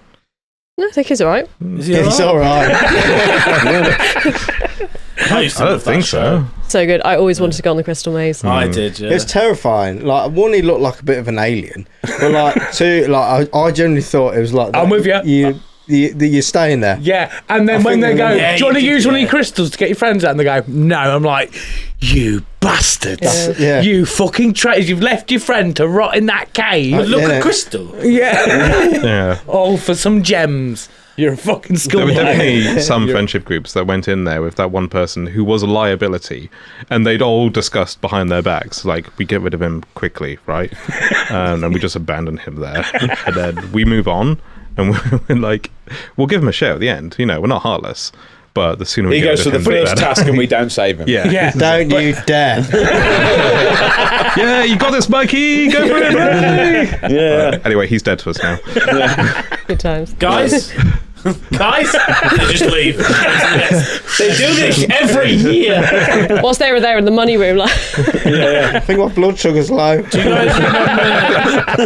you guys remember the theme tune to Crystal Maze? Can you hear it in your head? is it do do do do do do Yeah. do Yeah. do? Yeah, it's ingrained. What a banger. Your food, Tom? Fried pickles, root beer float. I will take no questions. Okay. What's that first one again? Frickles. Pickles. Fried pickles. Fried pickles. Oh, okay. Banging. It's in like a batter. Yeah. I could have been funny. I could have been off the wall. I just thought, no, you wanted national dishes, which, get a nitpick. It's the whole planet, though, isn't it? Unless it's just one nation. We This has come up before, gloss hasn't it? over it. It's just because That's fine. like places have national. We was That's going to be fine. a global dish, and then we didn't want people to get confused. And you're the It first makes one to sense. ever go. Am I? That's not Oh, right. look at Tom coming in with the logic again. Is root beer good? So I'm here. If you just want to run your ideas by I me don't next time know. before yeah, you start. yeah, no worries. Yeah, I don't. Is what's root beer like? What's that taste Root like? beer, it's kind Like of mud like and beer. like dandelion burdock, but good. It's It's in the same family as dandelion and burdock and ginger ale and Is it? shandy. You no, probably it's like not. it. It's just like medicine. If you've had one, you've had the other. It's like Like yeah, medicine. It's a did little you say? bit medicinal. Yeah, Root beer. a little bit medicinal. It's good I stuff. quite like little bit Bundaberg kind of- root beer. That stuff's good. With a bit But yeah, of ice that cream in it. with ice cream. What? I'm going to be honest with you, Bethan. Are there frickles available on the charcuterie? No, it would just be pickles. Oh yeah, I Whereas- didn't say a drink as well. Going for dandelion wine. Oh, sorry. Yeah, it's all right. I'm just trying to. Yeah, because yours is just frickles, then, isn't it? I mean, And then the root beer. Yeah. That's the dish. Look at Yeah, that. Pickles. that's it. You're the food man. I've not got a dog I in this personally prefer a charcuterie board. I am a big fan of frickles, but I like the range of a charcuterie board, man. I like the choice. You can try different things, If all you could eat was charcuterie, Yeah. knowing that there were no fried pickles in it, but there are Would you even normal show up? pickles, and I can deal with that. At least I've got some level of And- pickle there. It's not just as we the said, only It's not thing, the yeah. only food that's available. It's just Yeah. what your citizens are true. heavily known for doing. Is the difference between a charcuterie board and an antipasti board? Ooh. I think it's the content of stuff, isn't it? Because Probably isn't about £8 antipasti like an Italian thing? Yeah, Isn't antipasti like an Italian thing? it's probably stricter, isn't it? It's probably like specifically, Yeah. prosciutto. I think- and- Do I get Is it little the- cubes of cheddar and Parma ham? Is that involved? We'll say both. Is it antipasties just like inherently negative sounding? And that charcuterie sounds like a promise-filled Yeah. experience. Yeah, I mean, originally when we started Just selling them vibes. when I was working at the Hilton, and I thought it was like people that really detested pasta. Like at the Yeah. beginning, I thought it was like an anti-pasta movement. They meet regularly. I'm not quite, that was the first thing that come to mind, and it turns out it was just nice meats board. But I would say charcuterie because I do like a bit of that. I love a bit of fingered meats and cheeses. And Yeah. Right, well, I look like in the a root beer. charcuterie, I then would that's like the to point to try. Bethan. A root beer float. Would like to try that. Yeah, so you're going It's, root beer float. Yeah, root and beer then float. What was your drink? dandelion wine because it's fun and cute, and I feel like that I can see them having their little acorn cups and they drink it like at the meetings. Really pushing the acorns in this uniform. It's aren't very we? like, yeah. Acorn it's cups, like- acorn hats. That's kind of the point of the show, though, isn't it? Yeah. To push the planet. the theme. Yeah. Oh yeah. I suppose. Yeah. Oh, you come round here, calling the odds. Yeah, with your agenda and plan. What's your fucking obsession with acorns? Have you ever had, what is dandelion wine like? What does it taste of? Because It's really nice. We made some a couple of years ago because we had like loads of dandelions in the garden. are they weeds? Are dandelions yeah, weeds? yeah, but you can eat them. Well, weeds is just an unwanted flower. They're only that because people deem them as weed. A weed is not a category of plant. Hey, if you're ever selling your house and there's loads of weeds in the garden, but like, no, I want all. Yeah, I put them out on purpose. And then that's it. Yeah. And then it's just Oh. foliage. You're welcome. No extra cost. Yeah, so there you Exactly. go. Yeah. Garden. Yeah, you're lucky I'm not Yeah. putting another grand on the price. There's like 6 bottles there. Because all you got to do is chuck it in with some yeast and sugar, a bit of water, get it going. Is Is it that much different? It's Because I don't know dandelion- what burdock tastes like. It's dandelion to and know burdock what without- dandelion and burdock tastes like without the burdock. Yeah. Yeah, good point. I don't know. What is a burdock anyway? Another plant. Yeah. Like Yeah. a root or something? It is another plant, yeah. Is it the root of the plant they use for that? I'm not sure. Is it the leaf? I don't know. It's like It's a dock brown leaf. and They're liquidy a when I dying drink art, it. aren't they? Nettle Dying stings. art. I got a nettle sting the other day. I couldn't find a dock leaf for love nor money. No. It's because all the doctors have them now. Yeah, probably. Yeah. Big NHS pharma taking stockpiling. over, Yeah. innit? Yeah. No, you can't get dock leaves no more, but you can have these pills. Yeah, take these antidepressants. Yeah. There's We've a, got sertraline. there's a particular type of person that I used to like go on walks with a lot, and there's a sort of person who they know all the survival stuff, but it's only ever surface level. So like, oh, that's a dock leaf. That's really good if you get stung, and then you know that they go and intentionally sting themselves to prove Yeah. the dock leaf works, and then it's with joy when you realise that they don't know what a dock leaf looks like. Yeah. And they have to mask that for the rest of the walk. Which I did find when I was making nettle wine. Yes. Yeah. And me and my friend Yeah. went around with gloves that were not appropriate for it, got like numb fingers. We were like, oh, grab a dock leaf. I'm like, which one is it? There's leaves everywhere. There's got to be one somewhere. I think I could fucking figure I it could out. identify. Just them. any big. They were green big in the leaf. 90s. I know what you're saying. They're not They that big were. no more, are They they? were. No, it's the They were. shrinkflation. These Yeah. are smaller. It's like white dog shit. You don't see it anymore. No. I miss the white dog shit, man. Yeah, man. Yeah. What happened to that? Sign of the times. Yeah. So, is burdock wine similar to dandelion and burdock, or is there a noticeable difference? No, it's nothing like it because it's dandelion wine, not burdock wine. There's no grapes. I don't know involved in anything this. about a burdock. I'm gonna be honest. Do you understand what I'm asking? Ah. So I can understand what the flavour is. I don't know what a dandelion basically, tastes like. the- then. Well, we know what dandelion and burdock taste like, don't we? Yes, just what that. Yeah? Yeah. But we don't know. What just dandelion taste? It's basically like a mildly floral, refreshing wine. Like quite nice if you. Is it that instead of grapes, or do you do grapes Instead as of. well? Yeah. That's for the Right. French. That's All I'll about give it a go. the dandelions in this world. yeah. I got to admit, like, I'd like the idea of dandelion wine being a national dish because it's something that grows quite widely, so everybody would be able to make it. Like, if you're like planet-wide national dish for something that only grew in a small portion of the world, it'd be a bit shit, really, wouldn't it? And also, like, that would be their chief export, Be surely. well expensive. Yeah. Yeah. Because in this world, it is one nation. So I'll help you. Yeah. I think I'm going to go for dandelion wine myself because I think because it's more natural, you would have less of a hangover on it. What, than a root beer You'd float? think so. Yeah. Yeah, the root beer that's not alcoholic. Yeah. I was not, I assumed it was. No, come on, That's a difficult part to misconception. explain. Call me stupid. I was because it was beer. It's probably Yeah. alcoholic. Ginger beer. Yeah. Yeah, not typically. You silly.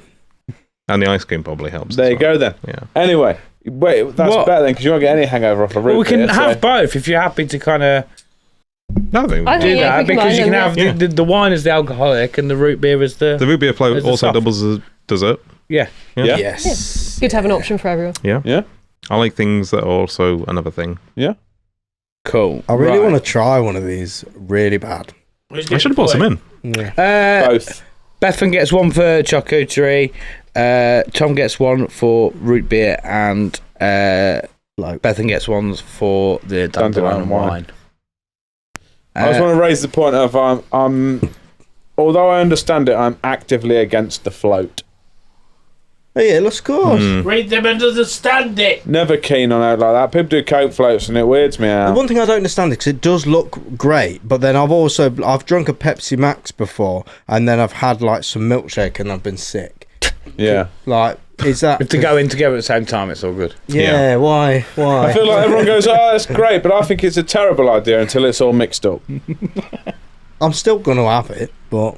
Well, they do the cream float Pepsis at the moment, don't they? Yes, because it's pre-mixed, isn't it? They're doing just a lump of ice cream in the top of it, which I can get behind. But I'll allow it if you guys want. If that's what you want, that's what you want. Do you not like different textures together? I don't think so. I think it's the tism. Yeah. Right, you both get a law each on the planet. One law each? Yes. Ooh. What are you locking in? You should go first, because I bought 2. Oh, okay. Well, And I they was sort of work. thinking like, kind of what I mentioned before, everyone in charge has to dress a bit silly. They got to have their little jangly bells and leaf capes and everything. But then I remembered something that actually you mentioned before, which is if someone has, I think, is it over 1 million in the bank, they should legally be allowed to be hunted. Yeah. Yeah. Yeah. I think that's a good one. So I'm going to go for that. Because I think it keeps things straight. We don't have any of those trillionaires going around. I think we spoke about it, but no one's ever actually brought that, have they? I don't think. No. It's a solid plan. I like Yeah. that. I think, well, I said 10 million because Yeah. I thought 10 yeah. million is like a thing to strive for, which is a lot of money. Like these day and age, $1 million's still a lot, but it's not like, you buy, it's not your sorted for life money. Yeah, you buy a house, you have a fancy holiday, you give a few bob away, done, innit? You know what I mean? 10 million is like, well, I could build a business that's worth 10 million, and it's. I love that some of my friends on Discord were just like, "See, Elon Musk has made World's his first trillionaire." And I was like, "Cool."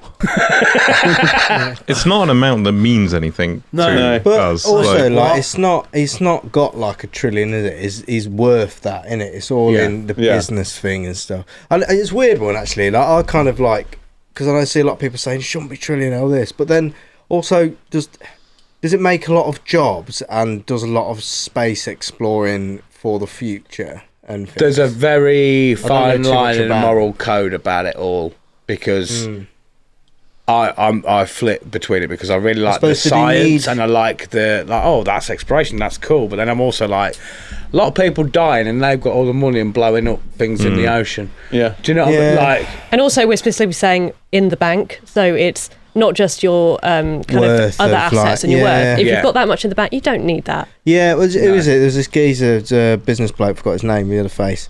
He Jeff said Bezos. that. Who? Jeff Bezos, or? No, similar though. He said, I mean, well done for taking a stab at Yeah. that. Yeah. All he said is he's got the face, so. I know it in my head. But he said 5 million. I think he says if you had 5 million in the bank, you don't need nothing else than that. It's fine. Yeah. I mean, honestly, if I had £5 in the bank, I'd think that's fine. I would love that as well. To be fair, I'm never getting hunted, man. I'm going to be very well. If I looked at my bank and went, I've got £5, I'd be like, I'm doing all right. There's that kid on Instagram who, we're using AI. He got a bot that just messaged every billionaire on Instagram just asking for $1,000 and just seeing if one of them would, like, he goes, even if I get like 10, that's 10 grand for doing it. How did he do on that? I don't think none of them. No, of course, that's how you stay rich, mate. Yeah. No way. Really, I would have thought, it's got to be at least 2 or 3, right? Not one. I probably counter this law with, I don't think rich people in our current world tend to hang on to money in the same way that we would, like having money in the bank account to spend on things when they go wrong, or to spend on things we want or need or whatever, in that they are more asset rich. So if the law is 10 million in the bank, they'll just be like, oh, it's easy, I'm worth billions, but it's all in buildings and cars. That's and true, things. because a lot of them just go, they lend, they borrow from the bank, don't they, against what they're worth, don't they, not actually what. If someone owns half a country or all this land and stuff, they're good for it, so you extend them a line of credit. That's how it works in our current world. So I think in a world where like you could be hunted to death if you have more than 10 million in, but you own a crap ton of things, you could be like, yeah, I can extend you some of these things because I know that you're not just harboring that wealth for yourself. You're absolutely going to have to feed it back into something, and because that otherwise you're going to die potentially. Yeah, that's part of the point though, is they're using the money to like build stuff then and create jobs, and not just having it like sitting around in their bank. I think you can value stuff like art. If you've got that much money in your bank, could you not just pay for security? Jack's like, how do I hold on to this money? Yeah, it doesn't say you can't have more than 10 million. It just says don't get killed. Yeah. Everybody in the world can hunt you. Who are you going to pay? Doesn't say they will. You'd have to pay all your security. Could you be asked more to than hunt? 10 million? Because if they kill you and inherit your money, then it's their you've problem. got to offer them at least £10,000,001. No, because it's in their best interest to not kill you, isn't it? Not really, because they get the money then. Because then they can remain under the threshold. But it depends. If you surpass 10 million, you say you got to 50 million, then anybody that kills you, you'll be then worth 50 million. So you've got to get rid of a lot of money before you die. So you'd be like, tell you what, I'll have a father. Yeah, absolute carnage. Just Felice Navidad starts playing. I would invest my money into items, like you say, so I don't have that much money, and I would buy tanks, and I would live in them. But also, like, valuation is so. I'm getting a little present, but like Musk has become a trillionaire because of SpaceX and the way it's been evaluated. In that, a lot of people saying it's overblown. Not going to get into it. Almost certainly right. But the whole point is that they're saying, oh, this company is worth this amount. And a lot of that is based on them just saying, oh, it's worth this amount. And the same is true of art in a lot of respects as well. So a lot of rich people, they actually put their money into art for the sake of like, oh, I own a £15 million painting. What's to stop people from doing it the other way around? To say like, oh, I bought this painting, it's worth 30 quid until I want to sell it. And now it's worth 15 million. And is it like a pre-advert though? You saying that? I just feel like this is a law that you can get around very easily. I think you got to work off common sense. Let's not do laws. Let's do like vibes. I like the idea. You could clearly see this man as this person has a lot of money. Hunt them. I have it would be a man, tackled this same issue in a different way. As in, I haven't done it with laws, strictly speaking. Well, it's kind of a law, but like it's not what I've had for this question anyway. So what? Hang on, just so I can reiterate. I think obviously we can accept Bethan's the £10 million hunt as a rule. As we've discovered, it probably needs a bit more fleshing out, and we can work that out later. Yeah, but I mean, also it's kind of your planet as well. You can just go right. 10 million, and if I decide you're worth 10 million, I'm Let's use common sense here. You can't just move it about. Yeah. Let's bring in that law, and then when all of the cunts are dead, we'll start working out where the grey hours are. We're like, you've got a lot of art in that room, though. Yeah. I know you say you've only got 9 million, but... Yeah. What's your law, Tom? So, I made 2, but they're pretty quick. My first law I want is physics. I want all of the laws of physics. I think it's actually necessary based on the shape of the planet. Yeah. And just like for that to physically work, we need everything. Like, what's it called? Like gravitational movement, like thermodynamics. It's all going to come into play in a big way for it to actually be able to exist. We need the laws of physics first and foremost, and then my second law, sort of following on from that, no jumping. Just in case the Mobius strip of the planet kind of... Well, it's the punishment for jumping is what happens when you jump. Right, I can't even think of the last time I jumped, so I think I'd get off pretty easily. It seems like it's a crazy thing to say, but like... You're fucked. I'm already fucked. Just don't do that. Yeah, it's not like a punishable offence, it's just like, we don't know what will happen. Yeah. Maybe... So it's like, jump at your own risk. It would be so obvious. Like the kind of like warning things the governments have put out there. It'd be like, jumping. You'll only do it once. How much do you want to jump now? Like, I really don't. I think that's another way we'll get rid of the millionaires and we'll get rid of the idiots as well, won't we? Yeah. Now you said that well upset. Also, if you want to kill yourself, you're like, bye. Let's not make it too easy, Bethan. Just imagine you like getting in the squat position, going, "I'll fucking do it." Yeah. Nobody's on top of a building. They're just stood there. I will. And then it's really awkward because you just bump into the other side of the planet. Yeah. Oh yeah. Can you you jump? make- Headbutt the top. Ah, fuck. Right, no jumping, but can we fashion like safe trampoline parks?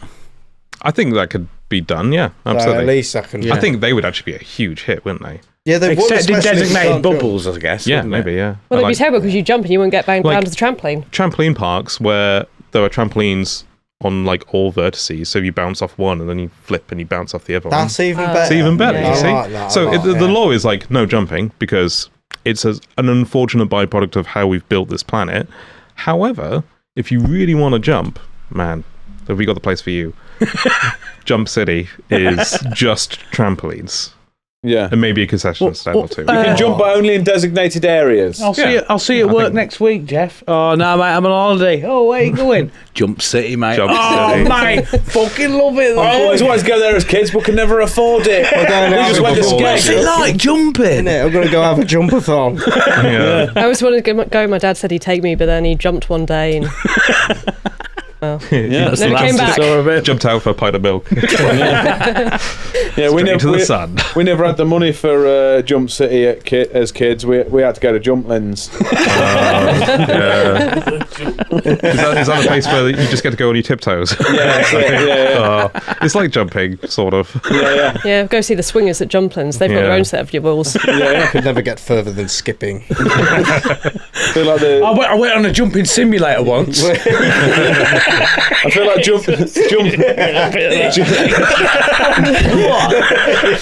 Jump City is like the centre parks of the jump world. I had we jump. Like for the upper middle class jumpers. Yeah, The gilets. yeah, where we can afford. We've always went as children, and we only went to Jump City. Your planet's You've never been to Jumper Mel's Market, have you? jumper mouse. Get all your knockoff jumping. Your planet's Who ambassador. won that? No, they get one each. It's like a non. Is it? Yeah. All right, cool. We've Well, always. I'm That's glad how. Jump City's happening. Yeah. Tell you what though, the hunt is going to be fun on this It's gotta planet. be great. Yeah. It's like a non-category. Especially if they're in Jump City. So everyone's like, come back Yeah. here, you bastard! I think the chief way of killing people is just going up behind them and going, Oh, yeah. Yeah, does it count if another you one. jump? Yeah. You got to be real careful with newborns. You're like, Yeah. Who's a cute? Oh, fuck. It's gone. Utopia Project. Now then, everybody, I just want to stop the show for a moment to tell you a way that you can support us and get yourself a little treat in the process. You can do that by signing up to our Patreon. You get yourself early access to everything that we do. That is the podcast, that is the vlogcast, it's the sofa sessions, it's early access to live show tickets, and now you even get exclusive episodes every month. It's just for you, just for the Patreons, and that's that. There's a whole back catalogue of 50 plus extra little episodes that is not available to the public. So if you want to grab yourself a little treat and support us in the process for as little as £1 a month, then get yourself signed up, because on the 30th of June we will be ending the £1 subscription and we're going up to £3 a month. You'll have to do the £3 a month, so why not grab yourself a bargain right now? In addition to this, if you are signed up to the Patreon on the 30th of June, we'll be sending everybody who is currently a paid subscription Patreon a little treat in the post. It might be a little t-shirt, it might be a pin badge, it might be a sticker, but we're going to box up a load of little bundles and we're going to send them out to everybody that's been supporting us. So please go and sign up. What are you waiting for? If you've been putting it off for months thinking, oh, next month I might sign up to their Patreon, go and check out all the extra little bits. It's so much fun over there. You get to be part of the crew, and yeah, that's enough from me. Go sign up to the Patreon, patreon.com/Utopia Project Pod. Go sign up now. We'll be fucking well happy if you do. Thank you very much. Utopia Project. Your planet's ambassador then. So this is someone who's going to go from planet to planet, doing trade deals. Is not necessarily in charge. They're just kind of representing the planet and sort of promoting it and whatnot. Who are you going for? I'll go first then. Okay, so I was trying to think of someone who's good communicator, kind of friendly, non-judgmental, and I think actually Mr. Tumble I'm going to go for. Because as they say, who is the person in the castle who knows the most? It's the jester. Mr. Tumble. He's talking to aliens. He's not judging them for like whatever they look like. He can communicate well with them. I think he'd be great at it. Great ambassador. I would say that on paper, you are correct. On vibes, all right. I wouldn't want him near my children. Well, he won't be great. because you're sending him off planet. You are? He won't be because you're sending him off planet, aren't you? Yeah, I guess. Oh yes, he'll be going somewhere else. Other people's children. Yeah, you could be like, it's a great trade deal. You sign. I worked with his cousin. I think he probably is a lovely man, but there's just something. There's that something sits going there. on. I'm with you with that. No, I think he's one of the least problematic people out there. He has just He's started. lovely. They said that about Rolf Harris. And Jimmy Savile. Also, just to let you know as True. well, he has just started shagging his co-host, who is, I think, 35 to 40 years They younger put than that her. on the show? Yeah, it's like that was the something special that week. Wow. Well, I That's didn't crazy. know that You when I don't wrote the answer. You sign, doggy. You sign. Let's see what's in Mr. I was going to Tum. do something really. Let's see what's in Mr. Tumble's spotted sack. Man, if he sees this, In bed, I was hoping to meet him. It's in not bed, that do you I- think he says, "Call me Mr. Tumble"?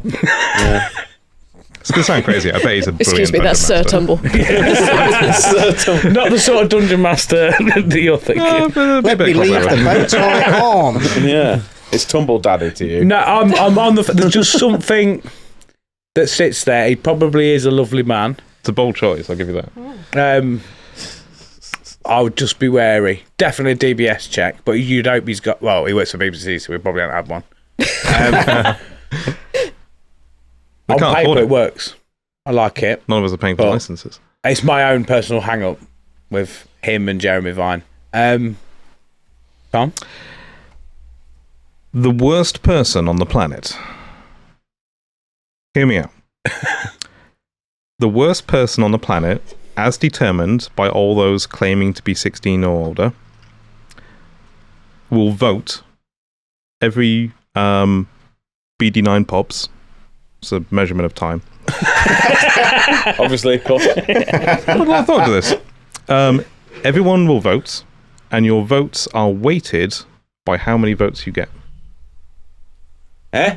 So, if you vote for somebody, but a lot of people voted for you, it's going to diminish the value of your vote. And if you vote for somebody, the idea here being that you can effectively shut other people out from voting. So, tactically speaking, if the worst person on the planet, everyone's like, they're a shoo-in, we're going to vote for them. But then they start to counter and say, well, we're going to vote for someone that you guys like. And because factionalism will always happen, you can be like, great. You know my coworker who is very like pro this person who is terrible? I'm just going to change my vote. I'm going to vote for them instead. And now it diminishes their vote accordingly. So there's like tactical votes, but within tactical votes, effectively. The idea being that as an ambassador, if another planet takes the worst of our planet and says, you know what, these people are okay. When they come, they're going to have a hell of a time. They're going to be like, wow. Yeah. So, like, yeah, because that person's right. That's the Exactly. You're like, he's a shithead. But also, he's a fucking piece of shit. we are getting rid of the worst people at the same time because it's a one-way ticket. Like, they're not coming back. We don't even know if other They planets don't know exist. that. Like, we're just sending people out into space. Do We're you like, think the hey, job of the ambassador is just to get rid of people? Because I don't think that's how no, it the works. job of the planet is to get rid of ambassadors. And yeah, I think this could work. By the way, BD9 Pops is about every 9 days. Right. It sounds like your people are going to spend a lot of time trying This to figure out planet this is voting system. huge. This is let alone- thousands of Earths in terms of size to get around the sun at a safe distance. And so every 9 days, anyone claiming to be 16 or older, which is important because obviously the planet goes around the sun, as in like it is a ring around the sun, and we measure years in how long it takes for a planet to go around the sun. So, if you're it's constantly around the sun, then really it's about how long it takes for you to go around the sun. So if you just travel in the opposite direction, you can extend your life and just be young the whole time. Or if you were to speed it up and go and follow around, you could. So people would age at different rates. They wouldn't physically age at different rates, but their actual birthdays, their value. If you wanted, you could like have a birthday every day if you just constantly kept kind of like running back over the line. So more like how it is on Earth if you're travelling on a plane. No, that's days, because days are measured by like how quickly the planet rotates, but you're kind of stuck on Earth. Because if you time zone hop back and forwards. To a degree, but like you would eventually run out, like the calendar moves on. Unless you leave Earth and start kind of like saying cheerio, and then you travel around the sun and meet back up at the other side, you're not actually going to go forwards or back by years. I suppose, you need to stay where you are, don't you, relative to the sun. So age is like a little tricky situation. Everyone just says how old they are whenever they are, basically. I agree with you there, Beth. Just keep time hopping until it stops. Yeah. I can't wrap my head around stuff like this. Did I hear I could have a birthday every day? Yeah, you did, mate. Yeah. Or you could never have a birthday. No. Entirely up to you. Other one. Knowing you, The only problem I've fucked up, lads. I've made myself 90 years old and I've never had a birthday. You're like, no, you've done it wrong. I would look this good and I'd be like 705. That's so many fucking presents. And it would require travelling, so you couldn't spend all of your birthdays in Jumpland. Yeah. Oh, no, you couldn't do that. Not technically. Because you'd have to keep moving. Unless they had them all over.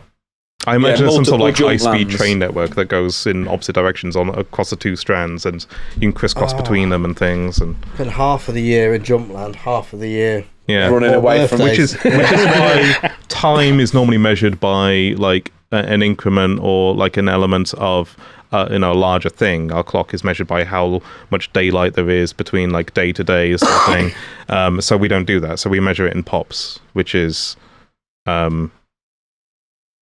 it is a little trickier. But basically, it's one pop is roughly 4 minutes and 26 seconds, which is the same time it takes to perfectly toast a frozen waffle. So Tom, who's the ambassador? The worst person on the planet. I do like that Every idea, 9 though, minutes, that- voted on and Like, sent out say, in space. if they're happy at the worst part of you, like, Ironically, you could do a mashup here. The worst person could be It's Mr. Mr. Tumble. That's why every time. I'm kind of like I'm not saying they're going to be the first to go, but the other thing Might be about the this is the more famous you become, the more likelihood you are to accrue votes. So people who become famous, they're going to keep themselves clean. gotta be Like they've got to be careful. good. I think this solves a lot of problems, personally. Yeah. Hard to implement. yeah, so Mr. Tumble will be there like, I can't let it come out. I'm sorry. I've got to. Should we lock in the worst person? I think that's technically a tie. Are you happy to say Yeah, that's a tie? yeah, I'm going to put worst person in brackets. Tumble. Mr. Tumble. You've got a real Kicking thing off. about Mr. Tumble, haven't you? I chose him as an example of a good person. You've just gone, no, he's the worst. Send him out. Put it this way: I have never been chosen as an ambassador, have I? So that's No, yeah, good point. Your planet's yearly tradition, then, so like Christmas, Easter, and all that sort of stuff. Anything that's sort of standard can be kept. That's not a problem, or it can be gone. Whatever. It's your planet's very own tradition. I don't remember this being a question, so I haven't thought about it. What should we do? What is something that like you kind of do every year that you think could be a wider thing for the planet? We do every year. Do BEFCON. Oh, yeah. Oh, BEFCON was a huge success. BEFCON 5, yeah. I mean, I guess whoever's kind of... Well, there is no ruler of the world, but I guess they could have a little convention. That'd be nice. They can meet up. They can, hear some presentations from the scientists, and they can all eat fairy cake with buttercream. I think they should do that. That does sound nice. And they can have a go on the acorn hat. Yes. Yeah. Yeah. Like that. So Yeah. like a national fairy cake eating day. Yeah, like a little convention. They'll tell you what's new in science, what's going on, Like what a you need to science know. picnic. Yeah. So everyone's like, obviously, most people aren't that fussed and they don't want to hear much about like politics and what's going on. But maybe if there's like, they can have their charcuterie board whilst they're there. They're just like snacking away and they're like, yeah, go on. Presentations. I think the world would be a better place if we conned people into learning with cake. Also, it's mandatory. Mandatory fun. We all love that. Tom? So once a rotation, which is the amount of time it takes for the whole thing to spin around the sun, about 6 years. Everybody collects together wherever they happen to be and does one of three things. Those are people who are facing inward toward the sun. Nice simple one you've gone for. Yeah. I'm going to put it out there. This sounds really complicated. Cake day.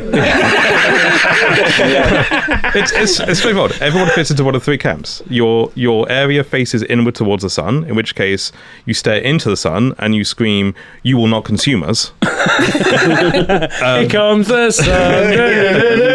You will not consume us. Those people who are facing outwards, kind of into deep space, they chant "spin, spin, spin," and those people who are kind of in between things, neither facing inwards or outwards, like the little strands in between, they pray that the other two groups do a good enough job.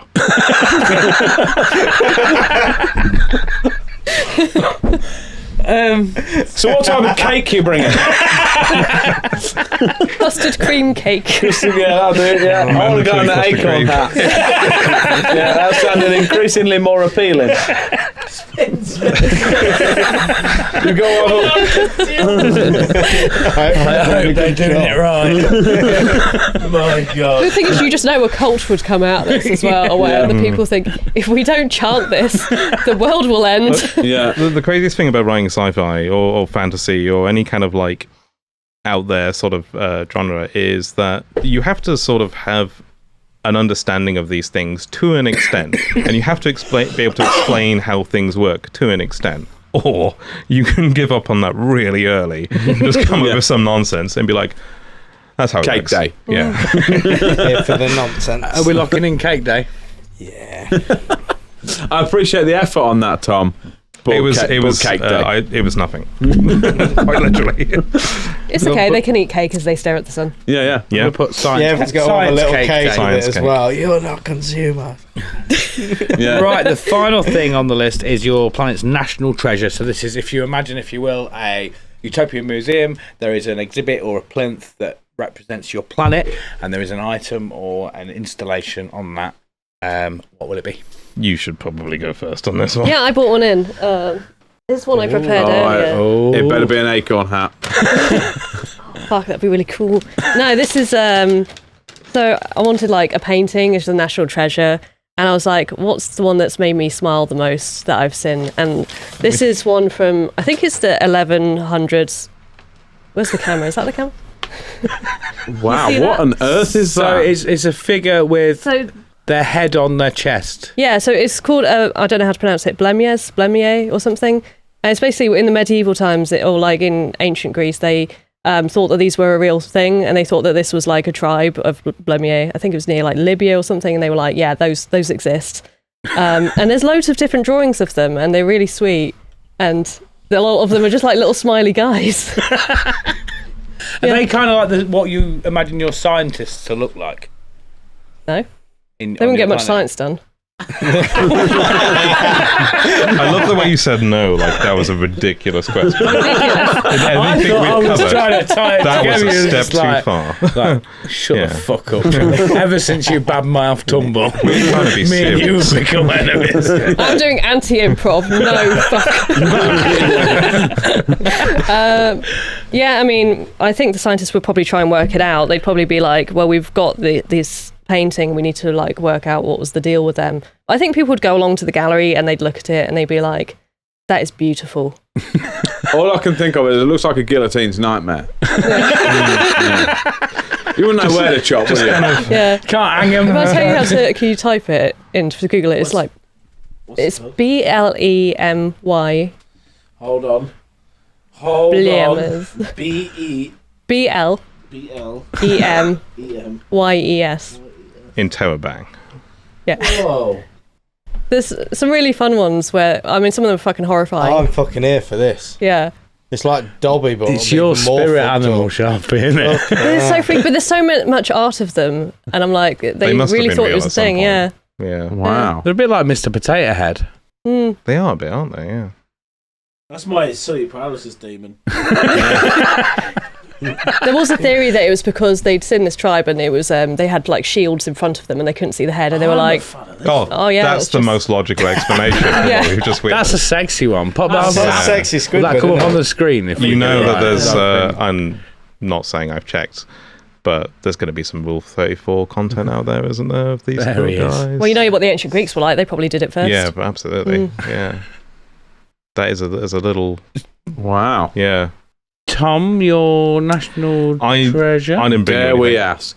I'm sorry. Didn't bring anything? Because it doesn't exist. I made it up. It's called a MacGuffin box. A what? A MacGuffin box. Right, okay. It is... Jack's getting real tidy of shit now.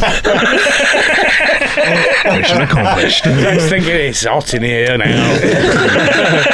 So, go on, tell us about it. I was thinking like something that for an entire planet, especially the increased size of my own planet, that would have to be worth visiting or worth like knowing about for an entire planet's worth of people. It had to be something that was also useful. Hence the MacGuffin box. It is a single, completely sealed box, about 3 foot by 3 foot, made of stainless steel. It is hollow, and it is kept somewhere central where anyone can go and see it at any time. And the way it works is anybody can claim that the box is theirs and what is inside of it. I like Mr. Potato Head. I can tell I've lost. The idea is, it's kind of like... Like Schrodinger's say you're box having... Sort of, but like say you're having an argument with somebody, and you know what would really help your argument is if you happen to be the owner of this worldwide famous box, because there's something in there that would prove your point, but it's completely sealed and you can't get to it. You can't prove you are it. allowed to claim that it's your box and that's what's inside. And the thing is, the other person... It's up to everybody else person's... if they believe you. No, because the other person, it's like a massive social faux pas to say that's not true. Like, that's not your box. But that person has basically used up their use of the box for the foreseeable future. They can't, in the same conversation, say, oh, actually, what's inside our box is this instead. No, they have made a claim, and it just means that anybody at any time can claim that they own something that no one else can prove. I feel like that's just going to force one person into an existential crisis. I think it's going to force many people into an existential crisis. Yeah. I think people do point. that with, like, you know, when you go, oh, you can buy a star. Yes. Yeah. And you're like, I own that. I'm like, sure. It's the kind of weaponized equivalent of my dad runs Nintendo. It's I think it could settle a lot of needless disputes where someone can basically just, it's like pressing the off switch, just be like, well, it doesn't matter because I actually happen to be the owner of the MacGuffin box and inside of it is this solution. And they could be like, oh, okay. Because they haven't really won the argument, but they've stopped the argument from going any further.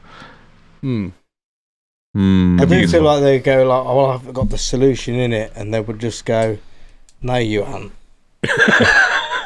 Or if you have, go get it. And I can't. All right. But then they would open themselves up to the same level of scrutiny, so they won't do that. It's kind of ingrained that, like, hey, none of us are allowed to actually acknowledge the fact that nobody knows what's inside and it does not belong to anybody. It was just there. What actually is inside it? I can't say. Well, I'll tell you what I will say. Inside the MacGuffin box, because I made up the MacGuffin box. I made it. It's mine. Inside the MacGuffin box, 10 points for me. That's not true, though, because I own it. So why are we putting these potato people in it? Are they in the box now? Potato people? Lemmies? Look how big his foot is, man.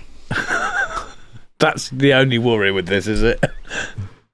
It is them people. Yeah. That the artist didn't get the feet right. It looks like that's the only bit he did get right. It's just someone big. really liked drawing feet there, didn't they? Just the one. I think someone had a fetish. Tale as old as time. Yeah. Shall we recap this planet? I'm assuming we've gone for the head people. Yeah, I think. I don't get that, Tom. Good. That's what I came here to do. Chaos, disorder. Yeah. Your planet's name is Twerth. Your planet's flag is Sauron's contact lens. Your planet's national anthem is Here Comes the Sun by the Beatles, with also a battle, B-side / battle cry of Feliz Navidad slowed down and in a minor key, with also the screams of your previous enemies. Your planet's national dish and drink is a charcuterie board with a side of dandelion wine and root beer float. Your laws will be that you'll have a £10 million hunt. You'll have all the laws of physics, and no jumping will be permitted. But if there's no punishment, it's just at your own risk, really. Yep. Your planet's ambassador will be the worst person, aka Mr. Tumble. Your planet's yearly tradition will be the Science Cake Day, and your national treasure will be the Blemies. Potentially. Blemies. It's different, isn't it? I want to live there. I will go there for the cake and Jump City. And the jump park. It's annoying that you've got to try and have all your birthdays everywhere, isn't it? Because that's the worst catch-22, isn't it? Jump City has free entry on your birthday, doesn't it? So I don't mind that because I get my birthday off work. So keeping track of like how old you are and what day of the week it is a nightmare. There, I'll admit. You don't need to know, do you? As long as you're having fun. I can't wait to try and work out how to vote. I think it's just done on a device. They just say, who's the worst person? You type their name in, you hit send. You don't think about it. Oh, I could do that. Yeah. Easy done. Right, Jack. Yes. Final part of the show. Oh, I forgot about that. Do you want to do one? Yes, quickly, yes.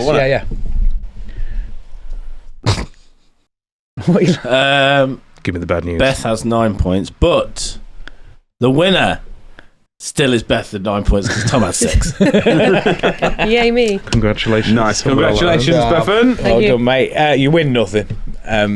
It's just the way it is. We need to get like a prize for it or something, don't we? Yeah. What we do for the final part of the show is in here are scenarios to do with your planet written by previous guests. Jack's going to read it out and then we're going to workshop it, or you're going to tell us how you're going to deal with the scenario, and then after the show you'll add scenarios for future guests on the show. So this is a very long one. Yeah. Right, so I can't think of the word, so we'll just get on with it. A leaked tape of you having an affair with your secretary is uploaded to the internet and has gone viral. Imagine you're at a Coldplay concert, something like that. It's also revealed your secretary is married. How do you address your citizens, and what would be your speech on TV? I mean, this is awkward because my secretary is also Mr. Tumble. Yeah. I don't know how do we deal with that. Come on, Bram for Mr. Tumble. I think what I do is you go for the kind of like the press event sort of thing. You infer that subtly that it was all their fault, and then you leave that press event, immediately legally change your name, wait for the votes to roll in, they become the ambassador, problem solved. And if that doesn't work, you take them to Jump City and you take the lid off. Oh yes. I really like the fact this is actually the first time we've had one of these where they've actually used the planet. Because before it's just like, just die or something like that. I just like the fact it's like, no, how does it work on this planet? Just take the lid off. You know what though, I'm terrified for the next guest who has to do your scenario. Luckily, it's only this strip of paper. So you'll turn it into fucking Mobius strip, though. You'll read it all the way around. How do you feel about riddles? That takes us, everybody, to the end of the show. Would you like to tell everybody at home where they can find you online and whatever bits and bobs you got coming up? No. That's fine. Yeah, it's on TikTok and Instagram at Artis Marginalia. And then we're coming up to a few events. We're at the Greenwich Pirate Weekend at the beginning of next month, and then Hyper Japan at the end of the month, end of July. We're common conventions, we do historical markets, we do craft markets. We kind of like tread a lot of different lines and things, and we are also looking to kind of wholesale to any other like cool independent stores. If you think you're a cool independent store selling like kind of witchy stuff and handcrafted things and things like that, reach out to us, because honestly, other creators that are, you know, passionate about what they do and they want to share it with the world, other artists and things, collabs and such, looking forward to meeting more people, basically. And if you can't find us online, just look at the sun and start chanting, "You will not consume me." Yeah. We'll know where you are. Yeah, probably the psych ward.